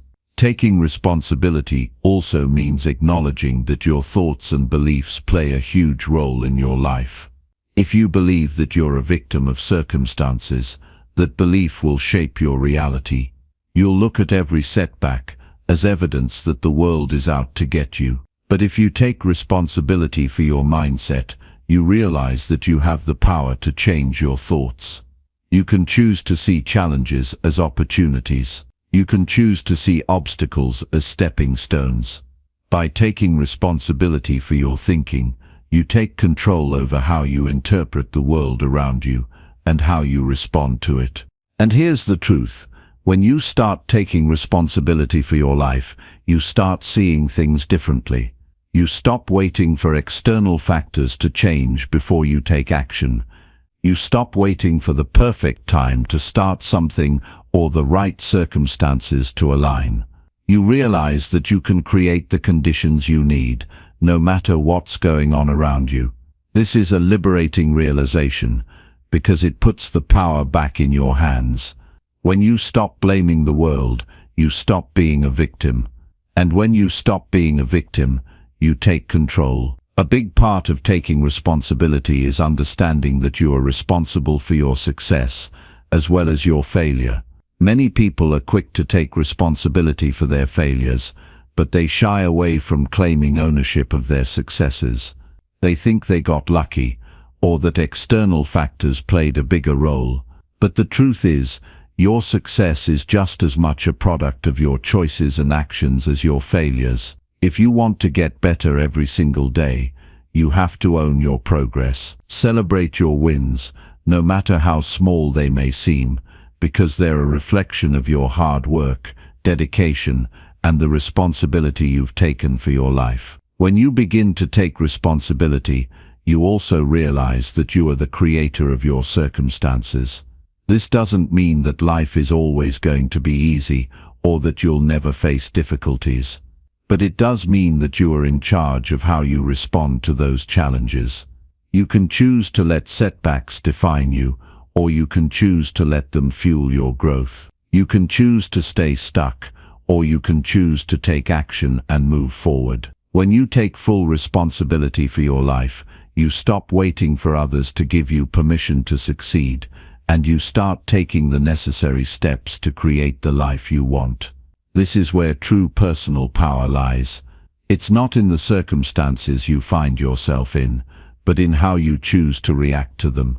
You can't control the people around you, the economy, or even the weather, but you can control your attitude and your effort. When you take responsibility, you take control over how you show up in the world.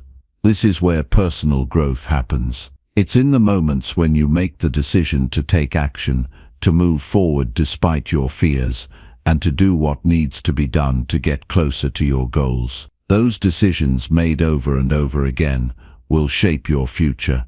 Taking responsibility also means letting go of the need for approval or validation from others. Many people live their lives constantly seeking external approval.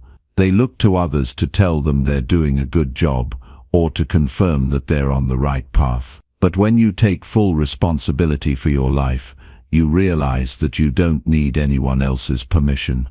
Your life is yours to create. You can pursue your goals, live by your values, and build the life you want without needing anyone else's approval. When you take responsibility, you free yourself from the constraints of others' opinions and start living in alignment with your own purpose. But here's something else to keep in mind. Taking responsibility doesn't mean you're expected to do it all alone. It doesn't mean you have to carry the weight of the world on your shoulders. We all need help, support, and guidance along the way. The difference is that when you take responsibility for your life, you don't wait for someone to fix things for you. You seek out help when needed, but you don't rely on others to take action on your behalf. You recognize that, at the end of the day, the responsibility for your life rests with you. At its core, taking responsibility is about empowerment.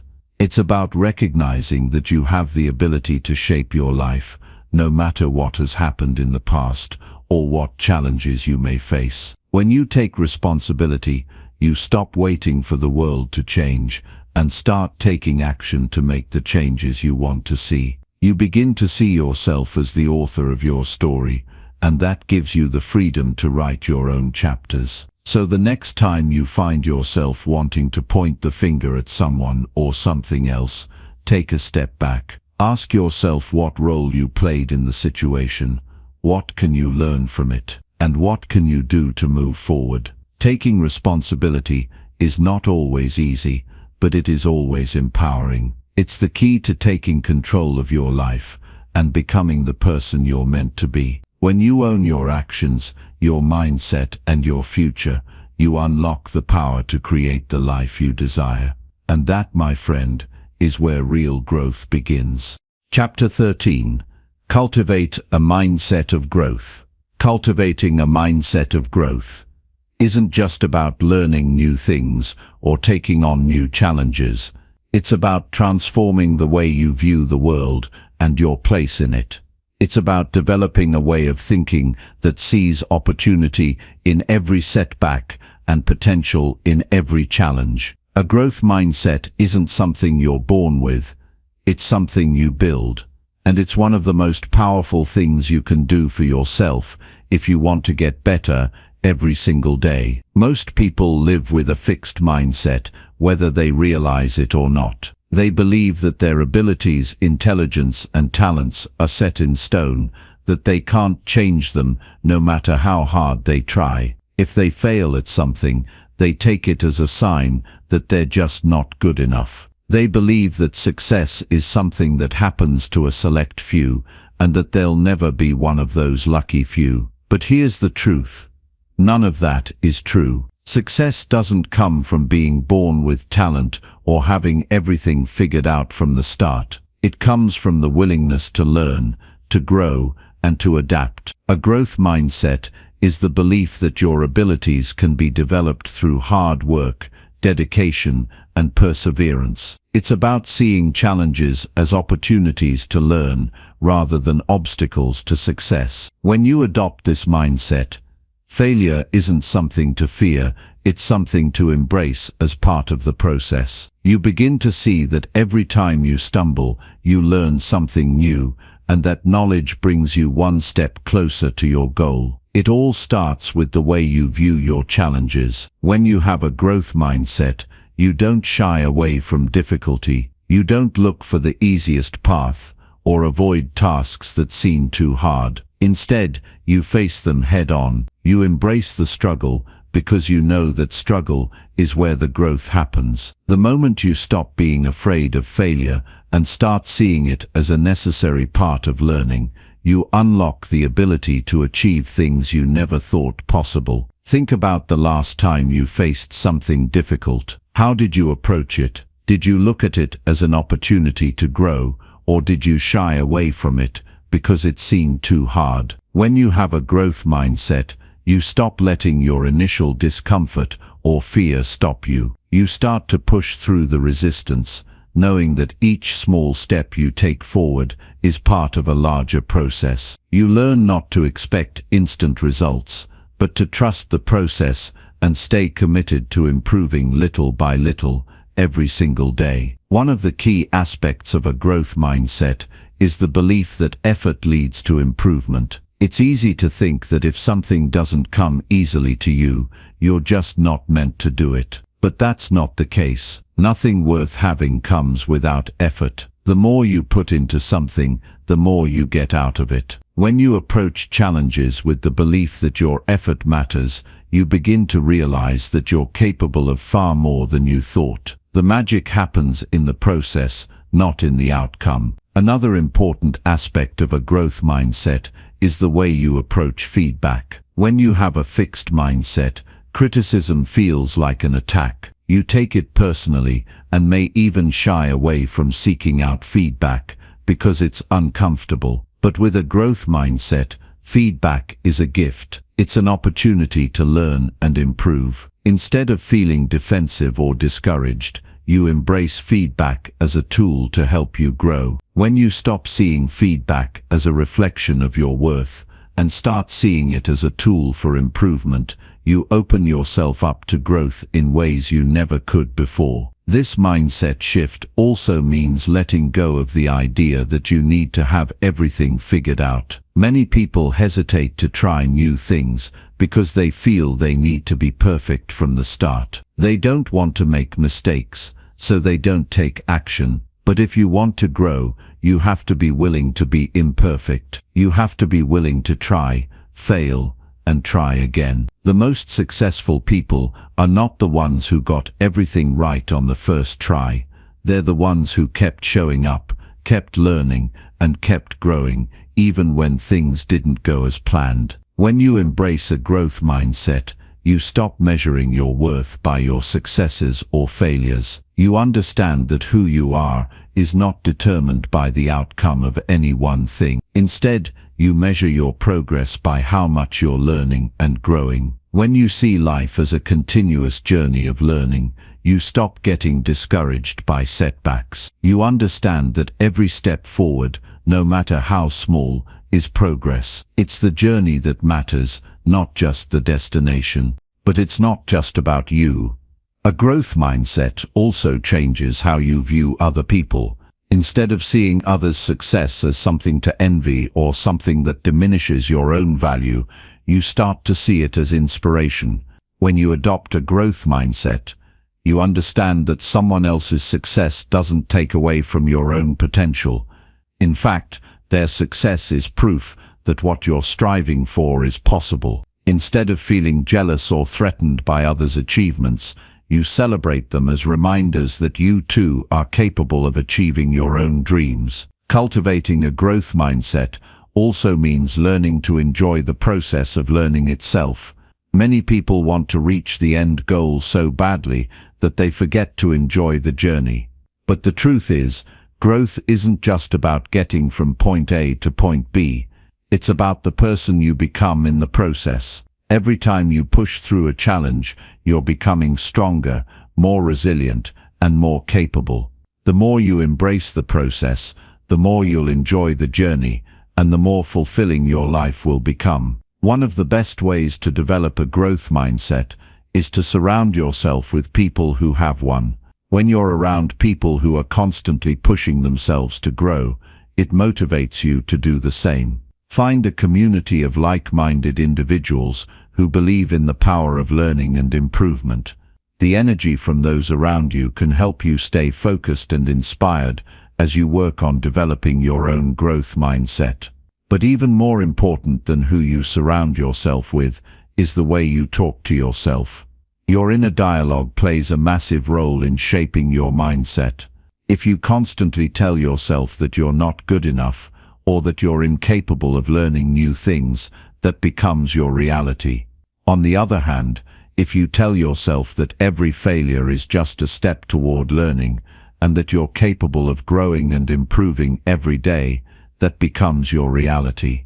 The way you talk to yourself shapes the way you approach challenges and success. It's important to be kind to yourself, to recognize that growth takes time, and to celebrate every small victory along the way.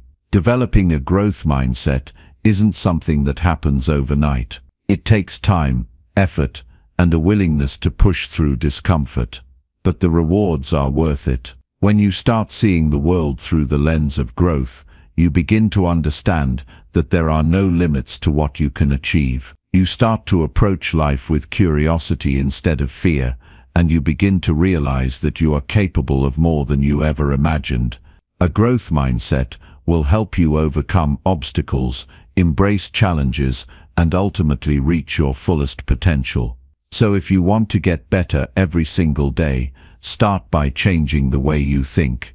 Embrace challenges, seek out learning opportunities, and focus on the process of growth. Understand that failure is just another opportunity to learn, and that your effort is what will drive your success. The more you cultivate a growth mindset, the more you'll realize that there's no such thing as a limit to your potential.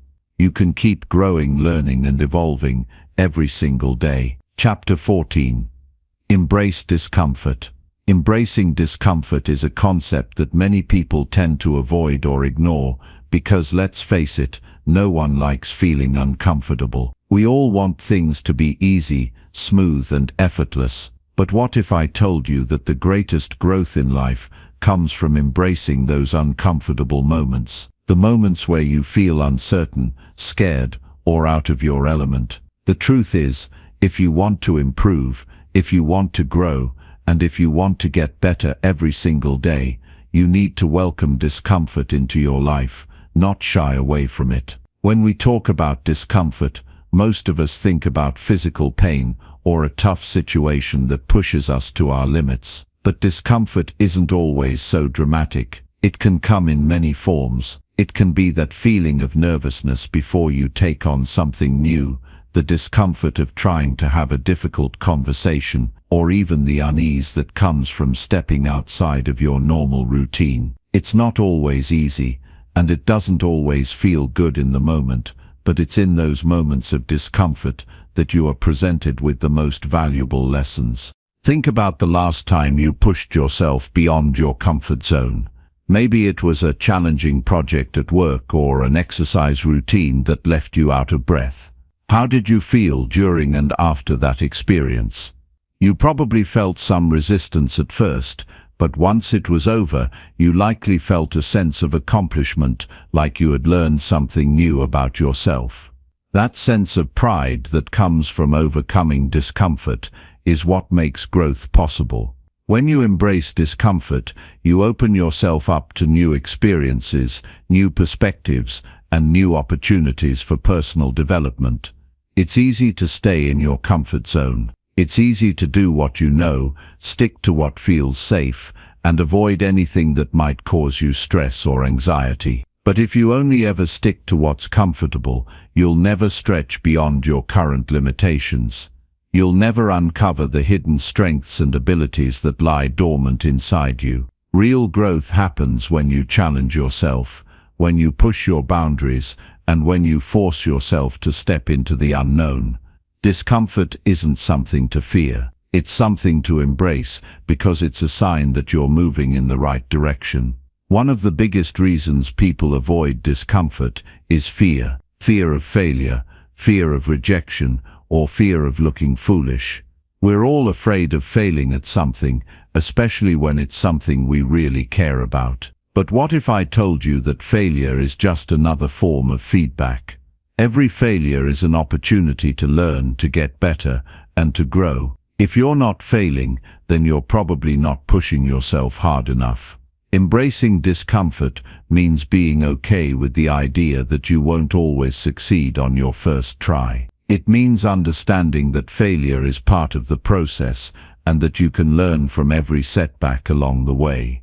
When you allow yourself to experience discomfort, you also learn how to handle it. Most people want to avoid feelings of discomfort, but the reality is that these feelings are part of life. Instead of avoiding them, learn to sit with them, observe them, and understand what they're trying to teach you. You don't have to run away from discomfort. You can learn to use it as a tool for personal growth. When you push through discomfort, you become more resilient. You learn to trust yourself more, and you gain confidence in your ability to handle difficult situations. It's also important to realize that discomfort isn't just about pushing yourself physically or mentally. It can also apply to your emotional and social life. Sometimes, the most difficult discomfort to handle is emotional discomfort. Maybe you need to have a hard conversation with a loved one, or you need to confront your own fears and insecurities. These conversations and self-reflections are not easy, but they are necessary for growth. Emotional discomfort forces you to face your vulnerabilities and to work through your challenges, whether they involve relationships, fears, or self-doubt. And while it might be uncomfortable in the moment, The growth that comes from addressing these emotional hurdles will make you stronger and more self-aware. If you're serious about getting better every single day, you need to recognize that discomfort is a necessary part of the journey.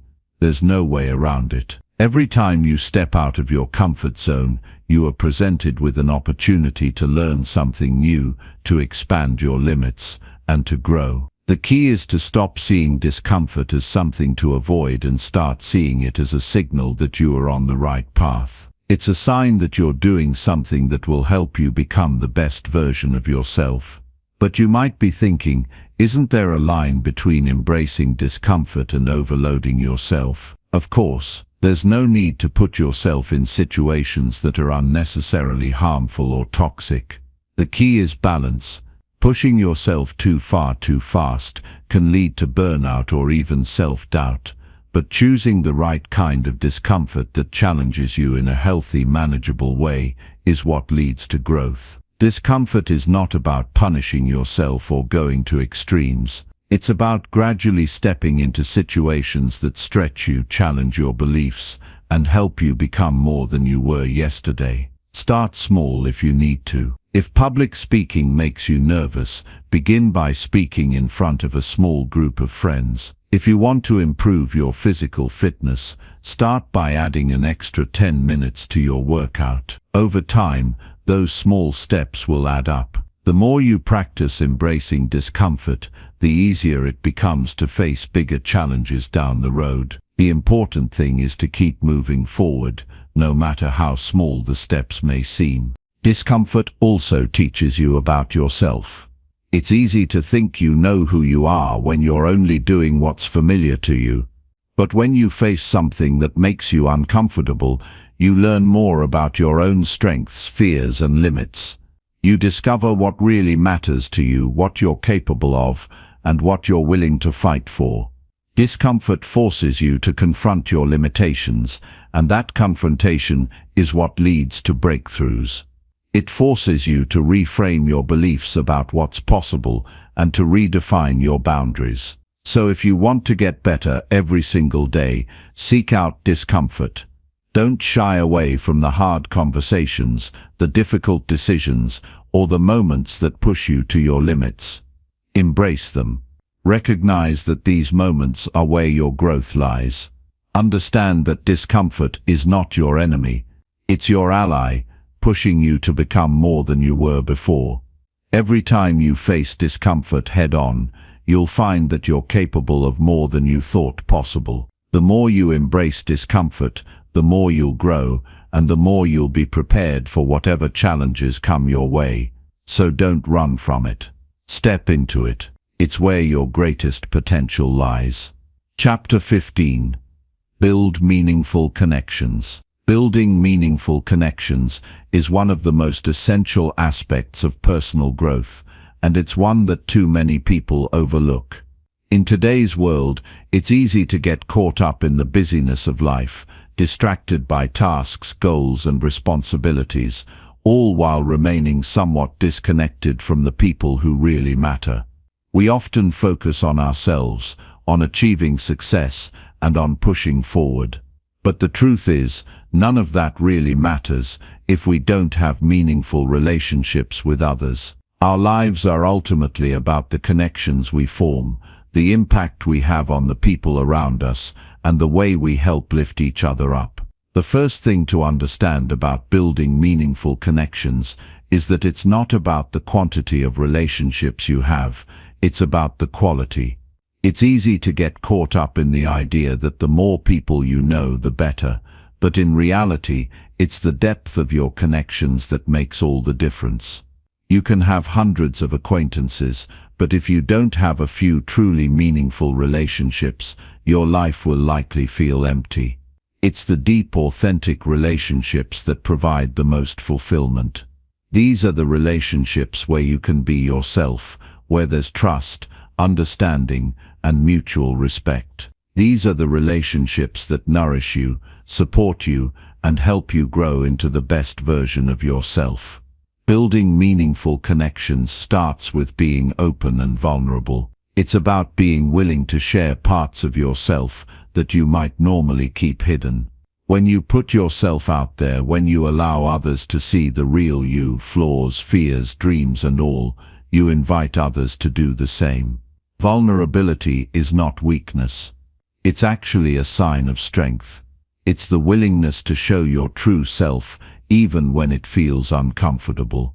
When you allow yourself to be vulnerable, you create the space for others to connect with you on a deeper level.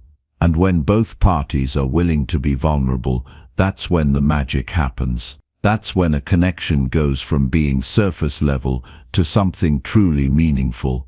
But it's not enough to just be open and vulnerable. You also need to be genuinely interested in others.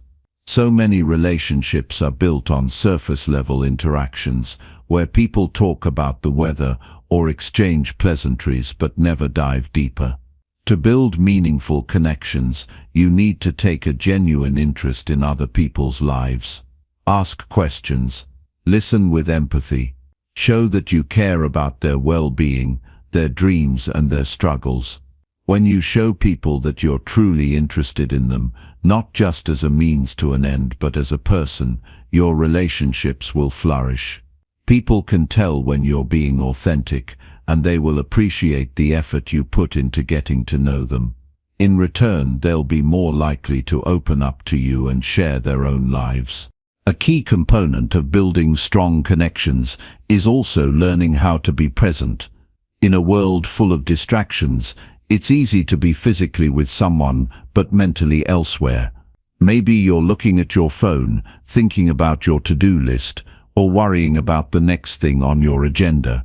But when you're with someone, truly with them, it creates an entirely different experience. Being present means being fully engaged in the moment, giving that person your undivided attention and focusing on the conversation. It's not about trying to impress someone or win their approval. It's about showing them that they matter, that you're there for them, and that you value their time and energy. When you're present, you give the other person the gift of your undivided attention, and that alone strengthens the connection. Trust is also a crucial element in building meaningful relationships. Without trust, there's no foundation for a deep connection. Trust is built over time, through consistent actions and honest communication. It's about showing up when you say you will, keeping your promises, and being reliable. But it's also about being honest and transparent. When you're honest with others about your feelings, your intentions, and your thoughts, it helps build a sense of safety and security in the relationship. People need to know that they can trust you with their vulnerabilities, their fears, and their dreams, and in turn, you need to be able to trust them. Trust creates the kind of bond that makes relationships truly meaningful and lasting. In order to build and maintain meaningful connections, it's also important to be a source of support for others. One of the best ways to strengthen a relationship is by being there for someone when they need it most. Whether it's offering a listening ear, lending a helping hand, or simply being present during a difficult time, support is what makes a relationship truly meaningful. It's easy to be there for someone when things are going well, but the true test of a relationship is how you show up during the tough times. When you can be there for someone, even when it's inconvenient or uncomfortable for you, it shows that you truly care about them. It shows that you're committed to the relationship and that you're willing to put in the effort to maintain it. This doesn't mean that you should always be the one giving, though. Meaningful relationships are two-way streets. They require mutual support, effort, and understanding. It's important to give, of course, but it's also important to receive. Many people find it hard to accept help or support from others, but the truth is, meaningful relationships thrive on reciprocity. When you allow others to support you, you strengthen the bond between you. It creates a sense of interdependence where both people contribute to the relationship in meaningful ways. So don't shy away from receiving love, support and care from others. Allow them the opportunity to be there for you, just as you are there for them. Another aspect of building meaningful connections is being willing to have difficult conversations. It's easy to avoid conflict, to sweep issues under the rug, or to let things fester in the background. But avoiding difficult conversations often leads to resentment, misunderstandings, and weakened connections. Building meaningful relationships means being willing to address problems when they arise, and having the courage to speak up when something doesn't sit right with you.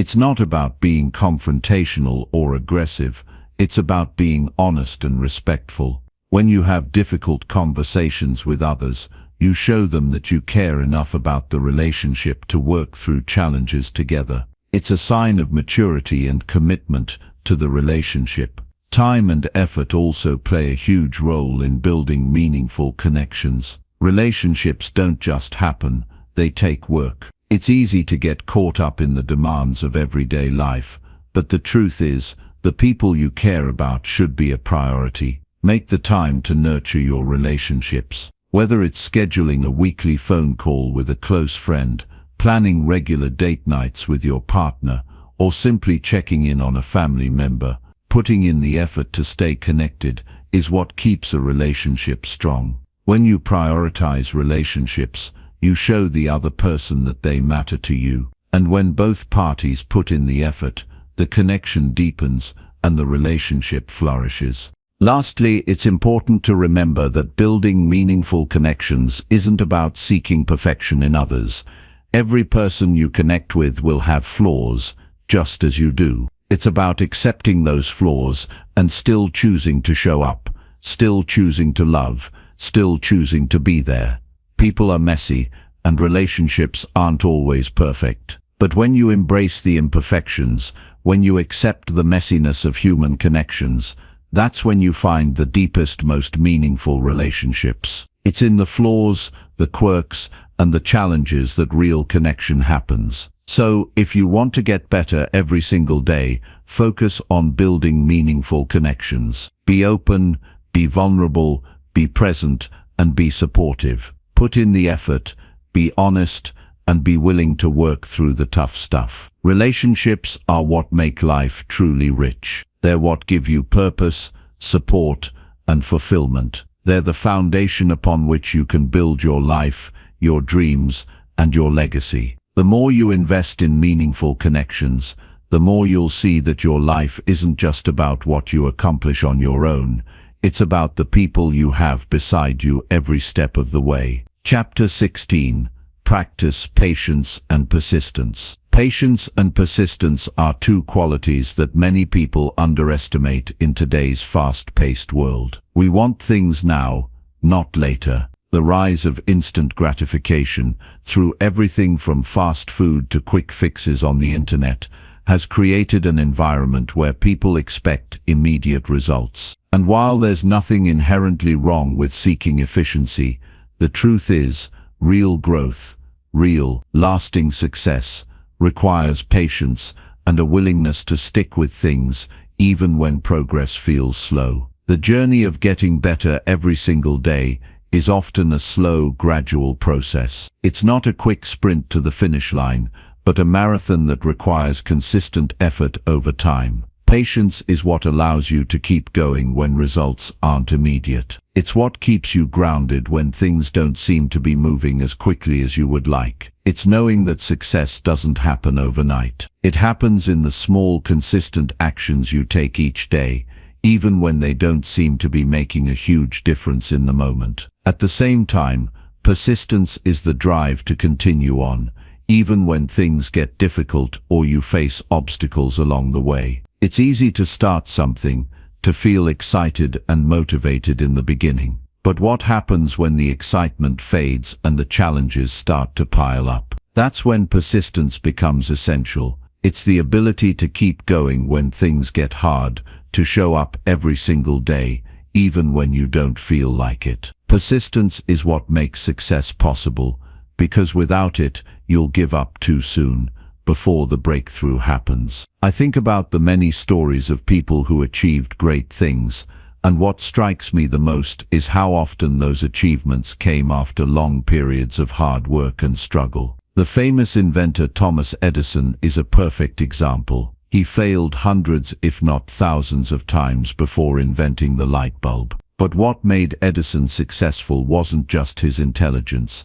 it was his persistence. He kept going, even when the world seemed to be telling him that he was wasting his time. Every failure, he believed, brought him closer to success. He had the patience to learn from each mistake, and the persistence to keep trying until he finally got it right. In our own lives, we often experience the same challenges. When you're working toward a goal, there will always be moments where things don't go as planned. You might face setbacks, and at times it may feel like you're moving backward instead of forward. But those are the moments where your patience and persistence matter the most. It's easy to be motivated when everything is going well, when you see the results you expect.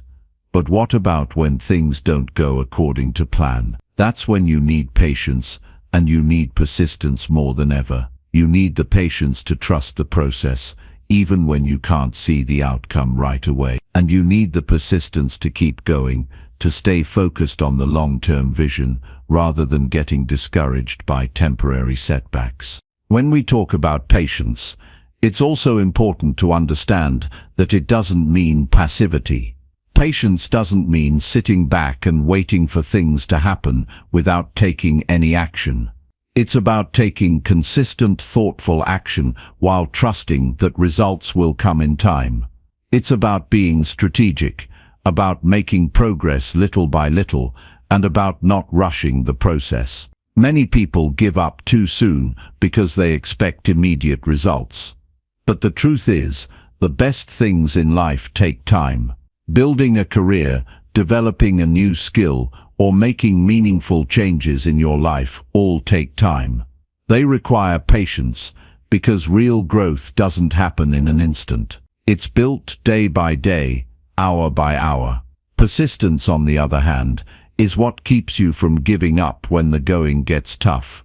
It's easy to quit when things don't go the way you expect. We all have that moment when we want to throw in the towel, when the frustration builds and the temptation to give up is strong. But persistence is the key that unlocks success. It's the ability to push through those tough moments, to stay committed even when the outcome is uncertain. Think about the process of learning something new. Whether it's learning to play an instrument, trying to master a new language, or working toward a fitness goal, you'll inevitably face moments of doubt. You'll feel like you're not making progress, and you'll wonder if it's even worth it. But the difference between those who succeed and those who don't is persistence. The people who keep going, even when it's hard, are the ones who eventually get to where they want to be. Patience and persistence are also deeply tied to the concept of delayed gratification. In today's world, where we can get nearly anything we want with the push of a button, delayed gratification is a rare skill, but it's a skill that is essential for long-term success.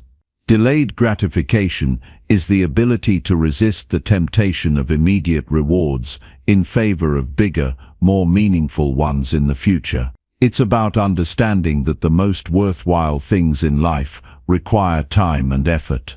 Whether it's building a successful business, developing a strong relationship, or improving your health, the rewards that come from putting in the work are far more satisfying than the quick short-term fixes that might come along the way. It's about saying no to the easy, instant pleasures in favor of something more valuable down the road. In our quest for growth, we also need to remember that progress isn't always linear. There will be times when it feels like you're stuck, like you're not moving forward. But the truth is, progress is often invisible. It's like planting a seed and waiting for it to grow. You water it, you tend to it, and you do everything right, but it doesn't seem to change much at first. But one day, out of nowhere, you see that it's sprouted. That's how growth works. It happens gradually, and sometimes it's only when you look back that you realize how far you've come. Persistence means continuing to do the right things, even when the results aren't immediately visible. I think it's also important to understand that patience and persistence aren't just about working hard, they're also about working smart. You can't just keep pushing yourself to the point of exhaustion and expect success to come. Patience and persistence mean being willing to adjust, to change your approach when needed, and to stay flexible in the face of challenges. It's not about being stubborn for the sake of it, but about staying committed to the process while also being open to learning and adapting along the way. Sometimes, persistence means knowing when to pause, reflect, and recalibrate your strategy so that you can continue moving forward in the right direction. In the end, patience and persistence are about more than just achieving success. They're about developing the character to handle whatever life throws your way. They teach you resilience, humility, and the ability to trust yourself. When you have patience, you learn to trust the process, even when things feel uncertain. When you have persistence, you learn to keep going, no matter how many obstacles stand in your way. And together, patience and persistence create a powerful combination that will help you weather the ups and downs of life and ultimately get better every single day. So, when the road feels long, when the challenges seem insurmountable, remember this: progress doesn't happen overnight, but with patience and persistence, you will eventually see the fruits of your labor. It may take time and it may not always be easy, but if you keep showing up, if you keep putting in the work, and if you stay patient with yourself and the process, you will achieve your goals. And along the way, you'll learn lessons that will serve you for a lifetime. It's not just about reaching the destination, it's about who you become on the journey. Chapter 17. Give back to others. There's something incredibly powerful about giving back to others, something that resonates deeply when you begin to understand that true success is never just about what you accomplish for yourself, but also about the impact you have on the lives of others. We often think of success as a personal journey, about what we achieve, what we build, and how we advance. But in reality, the most meaningful success comes from the way we lift others up along the way. In a world where it's easy to get caught up in our own struggles and desires, it can be easy to forget that we are not islands. We live in a community, and we are all part of something much larger than ourselves. The relationships we build, the way we treat others, and the way we give of ourselves are what ultimately define the legacy we leave behind. Giving back isn't just about charity, it's about making a real tangible difference in the world around you, no matter how big or small. Whether it's helping someone in need, sharing your knowledge, or simply offering a kind word, giving back is one of the most rewarding things you can do. When I talk about giving back, it's not just about money or material goods. It's not about grand gestures or making a splash. The most impactful acts of giving are often the quiet, small things, the things that nobody else might notice, but that matter deeply to the person receiving them. It could be as simple as listening to someone who is struggling, or as profound as volunteering your time to help a cause that's important to you. Giving back doesn't have to involve large sums of money or huge investments of time. It's about showing up, being there for others, and offering what you can when you can. Sometimes, the smallest acts of kindness can make the biggest difference in someone's life. One of the most beautiful things about giving back is that it often comes full circle. The more you give, the more you realize how much it enriches your own life. It shifts your perspective from focusing solely on what you want or need, to focusing on the well-being of others. And when you see the impact of your efforts, it gives you a sense of fulfillment that no material success ever could. There's something deeply satisfying about knowing that you've made someone's life a little bit better. It's a feeling that can't be replicated by any external achievement. It's a sense of purpose, a feeling of connection to something greater than yourself. I remember a time in my life when I was struggling to find meaning in my work. I had achieved a lot professionally and personally,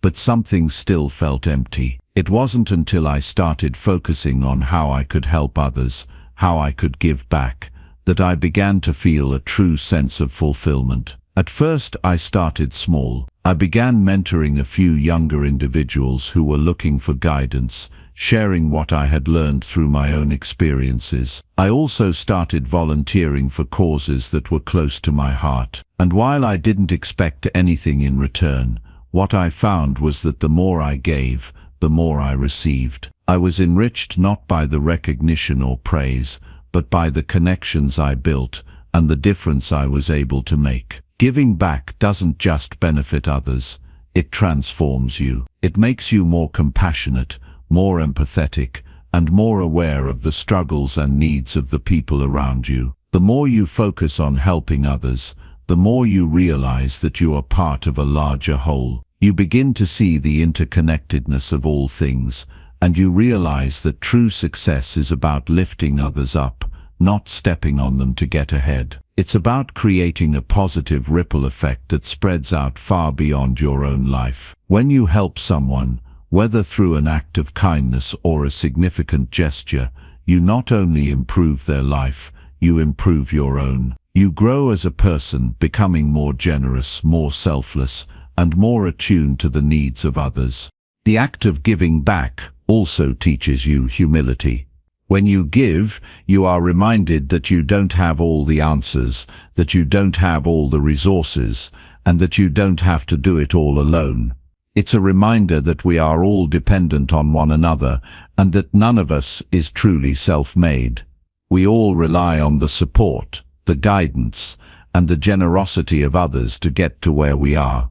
By giving back, you acknowledge that, and you embrace the idea that life is about mutual support and shared growth.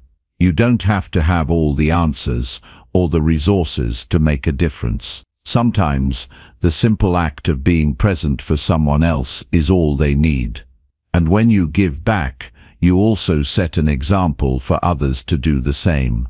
People are inspired by actions more than words, and when you model generosity and selflessness, you encourage others to do the same.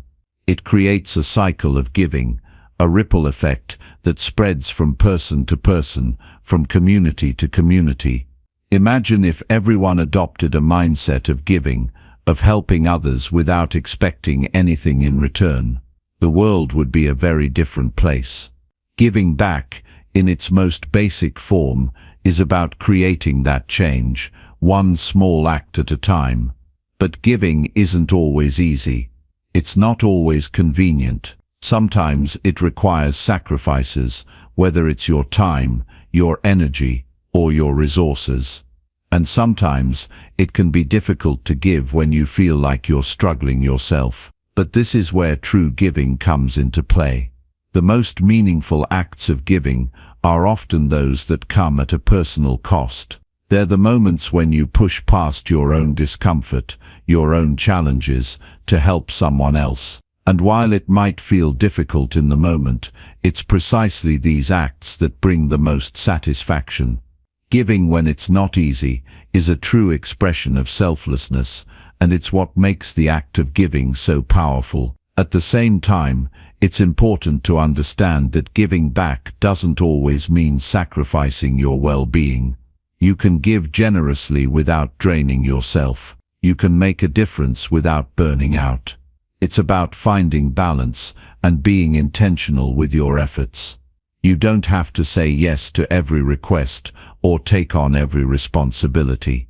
The key is to give in ways that align with your values and your capacity. Giving should feel fulfilling, not overwhelming. It should energize you, not deplete you. It's about finding ways to give that bring you joy, that inspire you, and that allow you to be a positive force without losing yourself in the process. It's also worth mentioning that giving doesn't always have to involve other people directly. Sometimes, the best way to give back is to contribute to something larger than yourself, whether that's a cause, an organization, or a community. You don't have to be on the front lines to make a difference. You can support the work of others, contribute your skills or resources, or simply raise awareness for an issue that matters to you. Giving back takes many forms, and every effort, no matter how small, has value. Giving back is also a reminder that we all have something to offer. It doesn't matter how much money you have or how much status you've achieved, everyone has something they can give. Whether it's your time, your expertise, your kindness, or simply your presence, you have something valuable to offer the world. The more you realize this, the more empowered you become. You stop thinking of yourself as someone who needs to take, and you start thinking of yourself as someone who can give. In the end, the act of giving back is about making the world a better place, not just for yourself, but for everyone. It's about creating a legacy of kindness, of generosity, and of love. It's about recognizing that success isn't just about what you achieve for yourself, but about the positive impact you have on the lives of others. And when you make giving back a central part of your life, you'll find that your own life becomes richer, more meaningful, and more fulfilling. So take a step back and ask yourself how you can give. How can you contribute to the world around you? How can you make someone else's life better, even in the smallest of ways? The answer to that question will transform your life and the lives of those around you in ways you never imagined. Chapter 18. Use failure as fuel. Failure is one of the most misunderstood aspects of success. Society often portrays failure as something to avoid at all costs, as something negative, something that shows weakness or incompetence. But if you're going to make progress in your life, if you're going to truly get better every day, you need to shift your perspective on failure. Because failure isn't something to be feared or avoided, it's a powerful tool, one that has the potential to propel you toward your goals if you know how to use it. We all know that failure is part of life. No one escapes it. Everyone has experienced it at some point, whether it's a failed project at work, a business venture that didn't pan out, a relationship that ended, or a personal goal that fell short. Failure happens. But what separates those who succeed from those who don't is how they respond to failure. Most people see failure as the end of the road. They take it personally. They feel like it's a reflection of their worth or abilities. But the truth is, failure is just a moment, not a verdict on who you are as a person. It's not the end unless you choose to let it be. When you fail, it's easy to get discouraged, to feel like you're not good enough, or that you're never going to succeed. It's easy to fall into self-doubt and let the negative voice in your head take over. But the key is to remember that failure is not the opposite of success. It's a part of success. It's a necessary part of the process. When you fail, it means you're trying. It means you're stepping outside your comfort zone. It means you're taking risks. And that's the first step toward growth. It means you're not staying stagnant, that you're not playing it safe, that you're actively pursuing something better. The first thing you need to do when you fail is to reframe it. Instead of seeing it as a defeat, see it as a lesson. Ask yourself, what did I learn from this? What can I do differently next time? Failure is an opportunity to reflect, to take stock, and to identify areas where you can improve. It's a chance to build resilience, to strengthen your resolve, and to sharpen your skills. The most successful people in history didn't get there by avoiding failure. They got there by learning from it, by using it as a stepping stone rather than an obstacle. They embraced it, acknowledged it, and then moved forward with more wisdom and determination than before. Thomas Edison, for example, is often quoted as saying, "I have not failed. I've just found 10,000 ways that won't work." He didn't see his numerous attempts to invent the light bulb as failures. He saw them as experiments, as part of the process of discovery. And that's exactly how we need to approach failure. It's an experiment, a test, an opportunity to see what doesn't work, so that we can refine our approach and find what does work. When you embrace failure in this way, it becomes a valuable part of your growth journey, rather than something to fear or avoid. But learning from failure isn't always easy. It's hard to keep your head up when things don't go as planned, when you've put in the work, made sacrifices, and still come up short. In those moments, it's important to give yourself permission to feel disappointed, frustrated, or upset. It's okay to be upset when things don't go the way you want them to. It's natural, but don't stay in that place for too long. Allow yourself to feel the emotions, but then move forward. Don't let failure define you.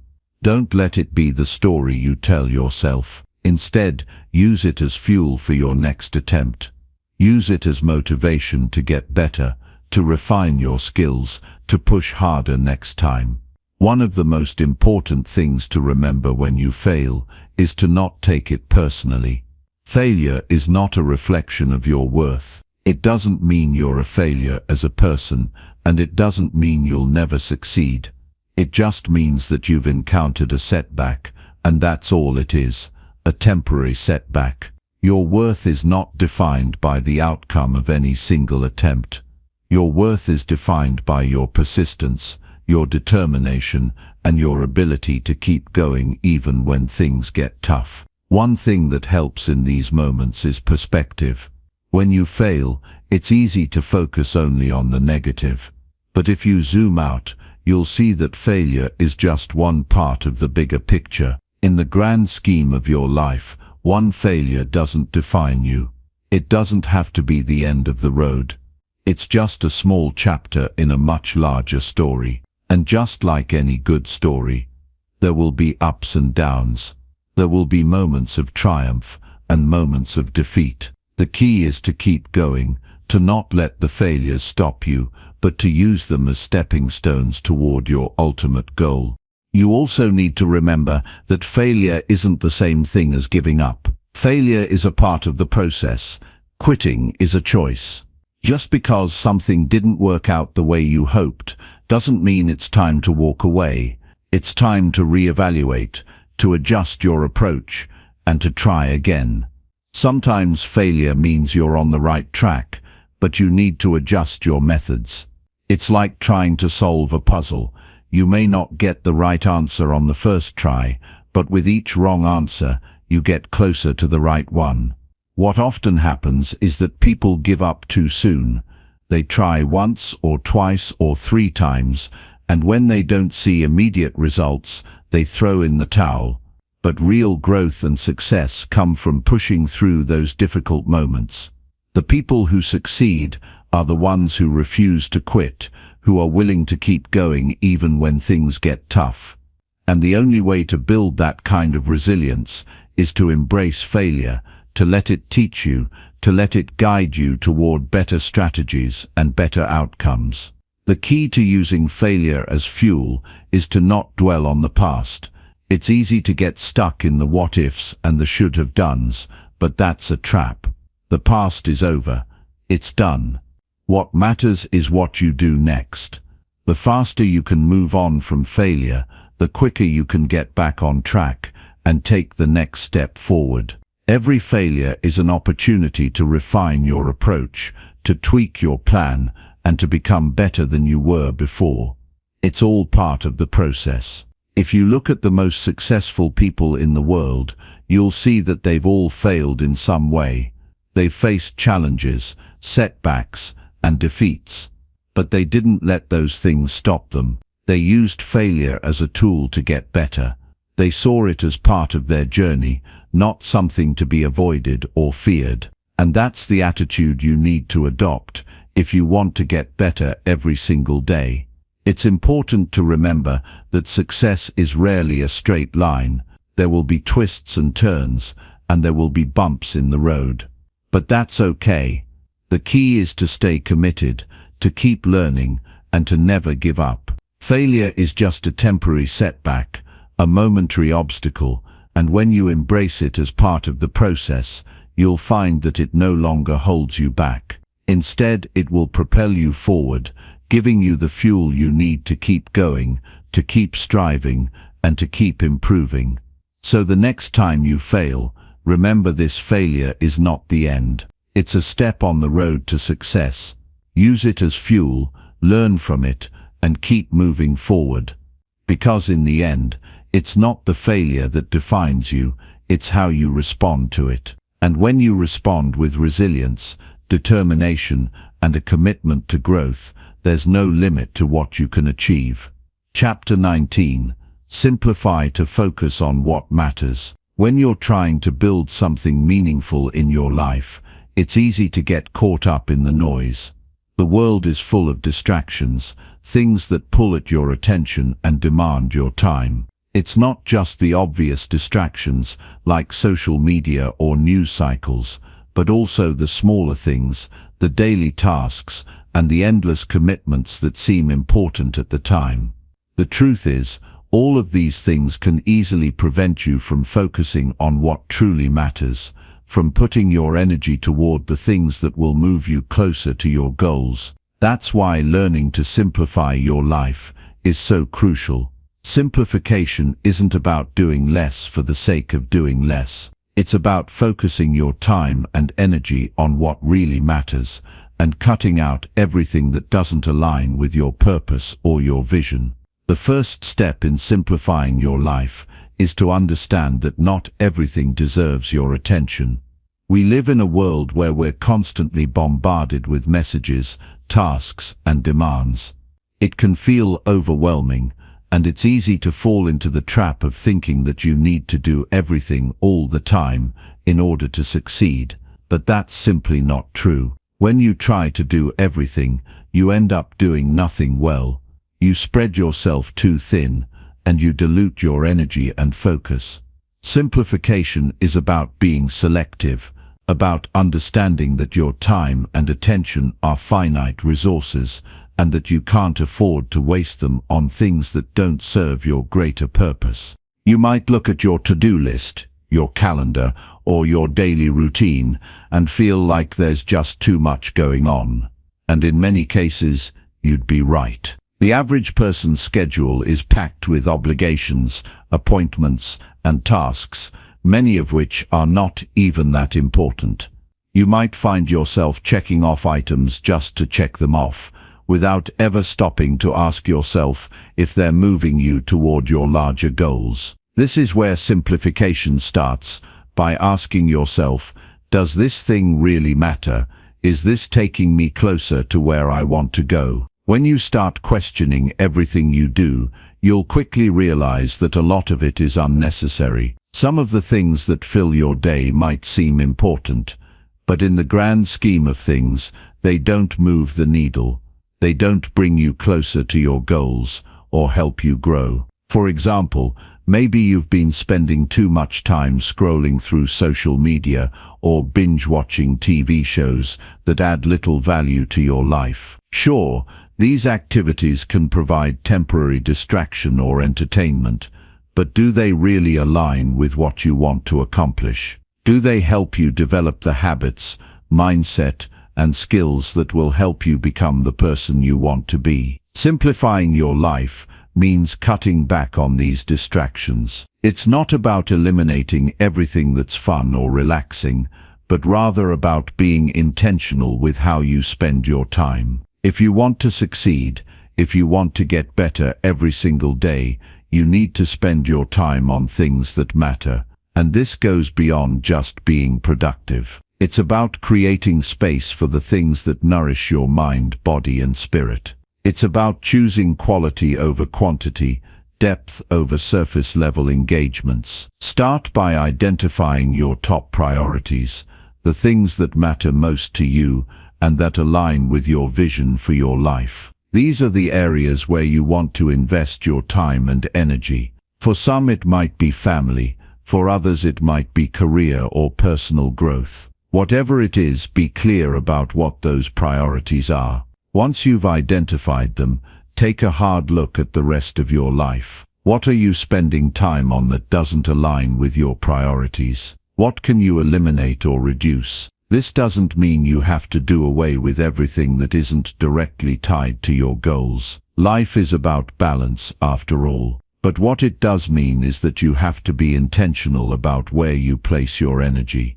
If you're spending too much time on things that aren't helping you grow, it's time to let go of them. Simplifying your life requires making tough decisions and letting go of the things that no longer serve you. Once you begin simplifying, you'll notice a shift. Instead of feeling overwhelmed and scattered, you'll start to feel more focused and centered. You'll have more energy, more clarity, and a greater sense of purpose. You'll realize that by saying no to some things, you've created room for the things that really matter. Your time is precious, and when you start investing it in the things that align with your goals, you'll start to see real progress. Simplicity also extends to your mental and emotional state. We often complicate our lives by overthinking or worrying about things that are outside of our control. It's easy to get caught up in negative thought patterns or to ruminate on past mistakes and future uncertainties. But simplifying your life means letting go of this mental clutter. It means learning how to focus on the present moment, how to be mindful of your thoughts and emotions, and how to let go of things that no longer serve you mentally and emotionally. One of the most powerful ways to simplify your mental state is through mindfulness practices. This doesn't mean sitting cross-legged and meditating for hours on end, though if that works for you, great. It simply means learning to be present, to focus your attention on the task at hand, and to let go of the constant mental chatter that distracts you from what really matters. When you're mindful, you're able to engage fully with whatever you're doing, whether it's working on a project, spending time with family, or simply enjoying a quiet moment by yourself. You're not distracted by worries or regrets, but fully immersed in the experience. This mental clarity carries over into other areas of your life. When you simplify your thoughts, you simplify your decisions. You stop overanalyzing and second-guessing yourself, and you start making choices that align with your purpose. You stop getting bogged down by small, inconsequential things, and you start focusing on the bigger picture. You stop allowing distractions to take you off course, and you start moving forward with intention and direction. Simplifying your life also involves looking at your physical environment, your space. Whether it's your home, your office, or even your digital space, has a huge impact on your ability to focus and stay productive. When your surroundings are cluttered, it's hard to think clearly and stay organized. But when you create a clean, organized environment, you'll find that your mind becomes clearer as well. You'll be able to think more clearly, make better decisions, and be more focused on your work and your goals. The act of decluttering is a great way to simplify your physical space. This doesn't mean throwing everything away, but rather being intentional about what you keep. What do you actually need? What brings you joy? What adds value to your life? Let go of the excess, the things that weigh you down or distract you. Create a space that supports your goals, your well-being, and your peace of mind. The same goes for your digital space. How many emails, notifications, and apps do you have that don't serve you? How many hours do you spend on your phone, mindlessly scrolling through things that don't contribute to your goals or personal growth? Simplifying your digital life means cutting back on the noise, unsubscribing from unnecessary emails, deleting apps that waste your time, and setting boundaries around your use of technology. This creates more mental space, less stress, and more room for meaningful work. When you begin to simplify, you'll find that your life becomes easier. You'll feel lighter, more focused, and more in control. The constant overwhelm and pressure of trying to do everything will fall away, and you'll be left with the things that truly matter. You'll realize that simplicity is the key to a more fulfilling and successful life. Because when you focus on what's important and eliminate what's not, you create space for growth, purpose, and peace of mind. So take a step back, simplify, and see how much more you can achieve when you stop wasting energy on the things that don't matter. Chapter 20. Become a lifelong learner. As you move forward in life, it's crucial to understand that the journey of growth and success never truly ends. We tend to think of success as a destination, something to reach, achieve, and then rest upon. But the truth is, the most successful and fulfilled individuals are those who never stop learning, never stop growing.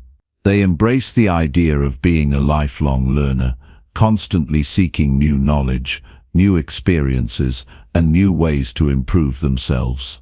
The idea of stopping, of thinking that you've learned all there is to learn, is not only limiting, it's a fast track to stagnation. If you want to continue getting better every single day, you must commit yourself to the lifelong pursuit of learning. It's easy to fall into the trap of believing that education stops once you leave school. We're taught that once we earn our degrees or certifications, we've completed the learning phase of our lives. But this couldn't be further from the truth. Learning doesn't end with a diploma or a graduation ceremony. In fact, that's just the beginning. Life offers endless lessons, many of which don't come from textbooks or classrooms. The experiences you go through, the people you meet, and the challenges you face all contribute to your personal education. And the sooner you realize that learning is not confined to formal settings, the sooner you'll begin to unlock your true potential. Every day is an opportunity to learn something new. Whether it's a small insight or a major revelation, the more open you are to learning, the more you'll grow. The key is to be curious. Approach each day with the mindset of a student, eager to absorb whatever lessons come your way. Be open to new ideas, new perspectives, and new methods. Don't get so caught up in your own way of thinking that you close yourself off to the possibility of learning from someone or something else. Life is constantly changing, and if you're not learning, you're falling behind. Learning isn't just about accumulating facts or gaining new skills. It's also about developing a deeper understanding of yourself. The more you learn, the more you realize how much you don't know, and this realization is powerful. It's a reminder that growth is a lifelong process. The more knowledge you gain, the more you see how vast the world is and how much there still is to discover. It's humbling. It's also incredibly empowering because it keeps you grounded in the idea that no matter where you are in life, there's always room for improvement, always room for growth. One of the most valuable aspects of lifelong learning is the ability to learn from your mistakes. Every failure, every misstep is a lesson in itself. The difference between those who succeed and those who don't isn't that successful people avoid failure, it's that they use failure as a learning tool. They don't let it define them or hold them back. Instead, they see it as a stepping stone, an opportunity to learn and grow stronger. The most successful people are not the ones who have never failed, but the ones who have failed the most and learned the most from those failures. The path to becoming a lifelong learner requires a mindset shift. It's about shifting from a fixed mindset to a growth mindset. A fixed mindset is the belief that your abilities, intelligence, and talents are fixed traits that cannot be changed. This mindset leads to a fear of failure because you believe that if you fail, it means you're not good enough, that you've reached your limit. On the other hand, a growth mindset is the belief that you can always improve, that with effort and persistence, you can develop new skills, increase your intelligence, and grow into a better version of yourself. People with a growth mindset view failure as a learning opportunity, and they're constantly seeking ways to improve. Developing a growth mindset takes time, but it's one of the most powerful things you can do for your personal development. It means embracing challenges, pushing through obstacles, and always striving to learn more. It means being willing to step outside of your comfort zone, to take risks, and to make mistakes along the way. But with each mistake comes growth. With each new lesson, you become a little bit wiser, a little bit stronger, and a little bit closer to the person you want to become. A key part of becoming a lifelong learner is embracing a sense of curiosity. In our busy lives, it's easy to forget the importance of asking questions. We get so caught up in the day-to-day grind that we stop asking why and how and start just going through the motions. But curiosity is the fuel for growth. It's the spark that keeps the flame of learning alive. The more curious you are, the more you explore, the more you discover. It opens up new avenues of thought and helps you see things from different angles. Curiosity leads to new opportunities, new experiences, and new ways of thinking. It drives innovation and creativity. It keeps you sharp and engaged with the world around you. In today's world, learning has become more accessible than ever before. There are countless resources available: books, online courses, podcasts, webinars, workshops on almost any subject you can imagine. The only thing standing between you and new knowledge is your willingness to take action. If there's something you want to learn, go out and find it. The world is full of experts, teachers, and mentors who are eager to share their knowledge. Seek them out. Don't wait for someone to hand you knowledge on a silver platter. Take charge of your own education. Lifelong learning also means being open to different perspectives. In a world that's often divided, it's easy to become set in your ways, to surround yourself only with people who think and believe the same things you do. But true growth comes from being exposed to diverse ideas, from learning from people with different backgrounds, experiences, and viewpoints. It's through these differences that we expand our understanding of the world and of ourselves. The more you learn from others, the more you broaden your own perspective and develop empathy. You realize that there's more than one way to view the world, and that each person you meet has something valuable to teach you. At the same time, it's important to recognize that learning is not just about acquiring knowledge, it's about applying it. You can read all the books, attend all the seminars, and listen to all the podcasts, but if you don't take action on what you learn, it's all for nothing. Knowledge without action is wasted potential. It's the application of knowledge that leads to real change. So, as you learn, make sure you're also putting that knowledge into practice. Whether it's through your work, your personal development, or your relationships, actively applying what you learn will help you grow in ways that passive learning never can. To become a lifelong learner, you must also be willing to challenge yourself. It's easy to stick to what you already know, to stay in your comfort zone and only tackle things that you feel confident in. But real growth happens when you push past those limits. When you take on new challenges, you stretch yourself, you open yourself up to new experiences that help you learn and grow in ways you never imagined. It's through these challenges that you develop resilience, strength, and adaptability. You learn how to deal with adversity, how to stay calm under pressure, and how to find solutions to problems you may have never encountered before. These challenges are the true tests of your character, and they help you become a better version of yourself. Finally, understand that learning is a journey, not a destination. You will never reach a point where you know it all, and that's okay. The pursuit of knowledge and self-improvement is an ongoing process. The key is to stay committed to it, to make learning a lifelong habit. As you continue to learn, you'll find that you grow in ways you never imagined. Your confidence will grow, your skills will improve, and your perspective will expand. And with each new piece of knowledge you gain, you'll be one step closer to becoming the person you were always meant to be. So if you want to continue getting better every single day, embrace the idea of lifelong learning.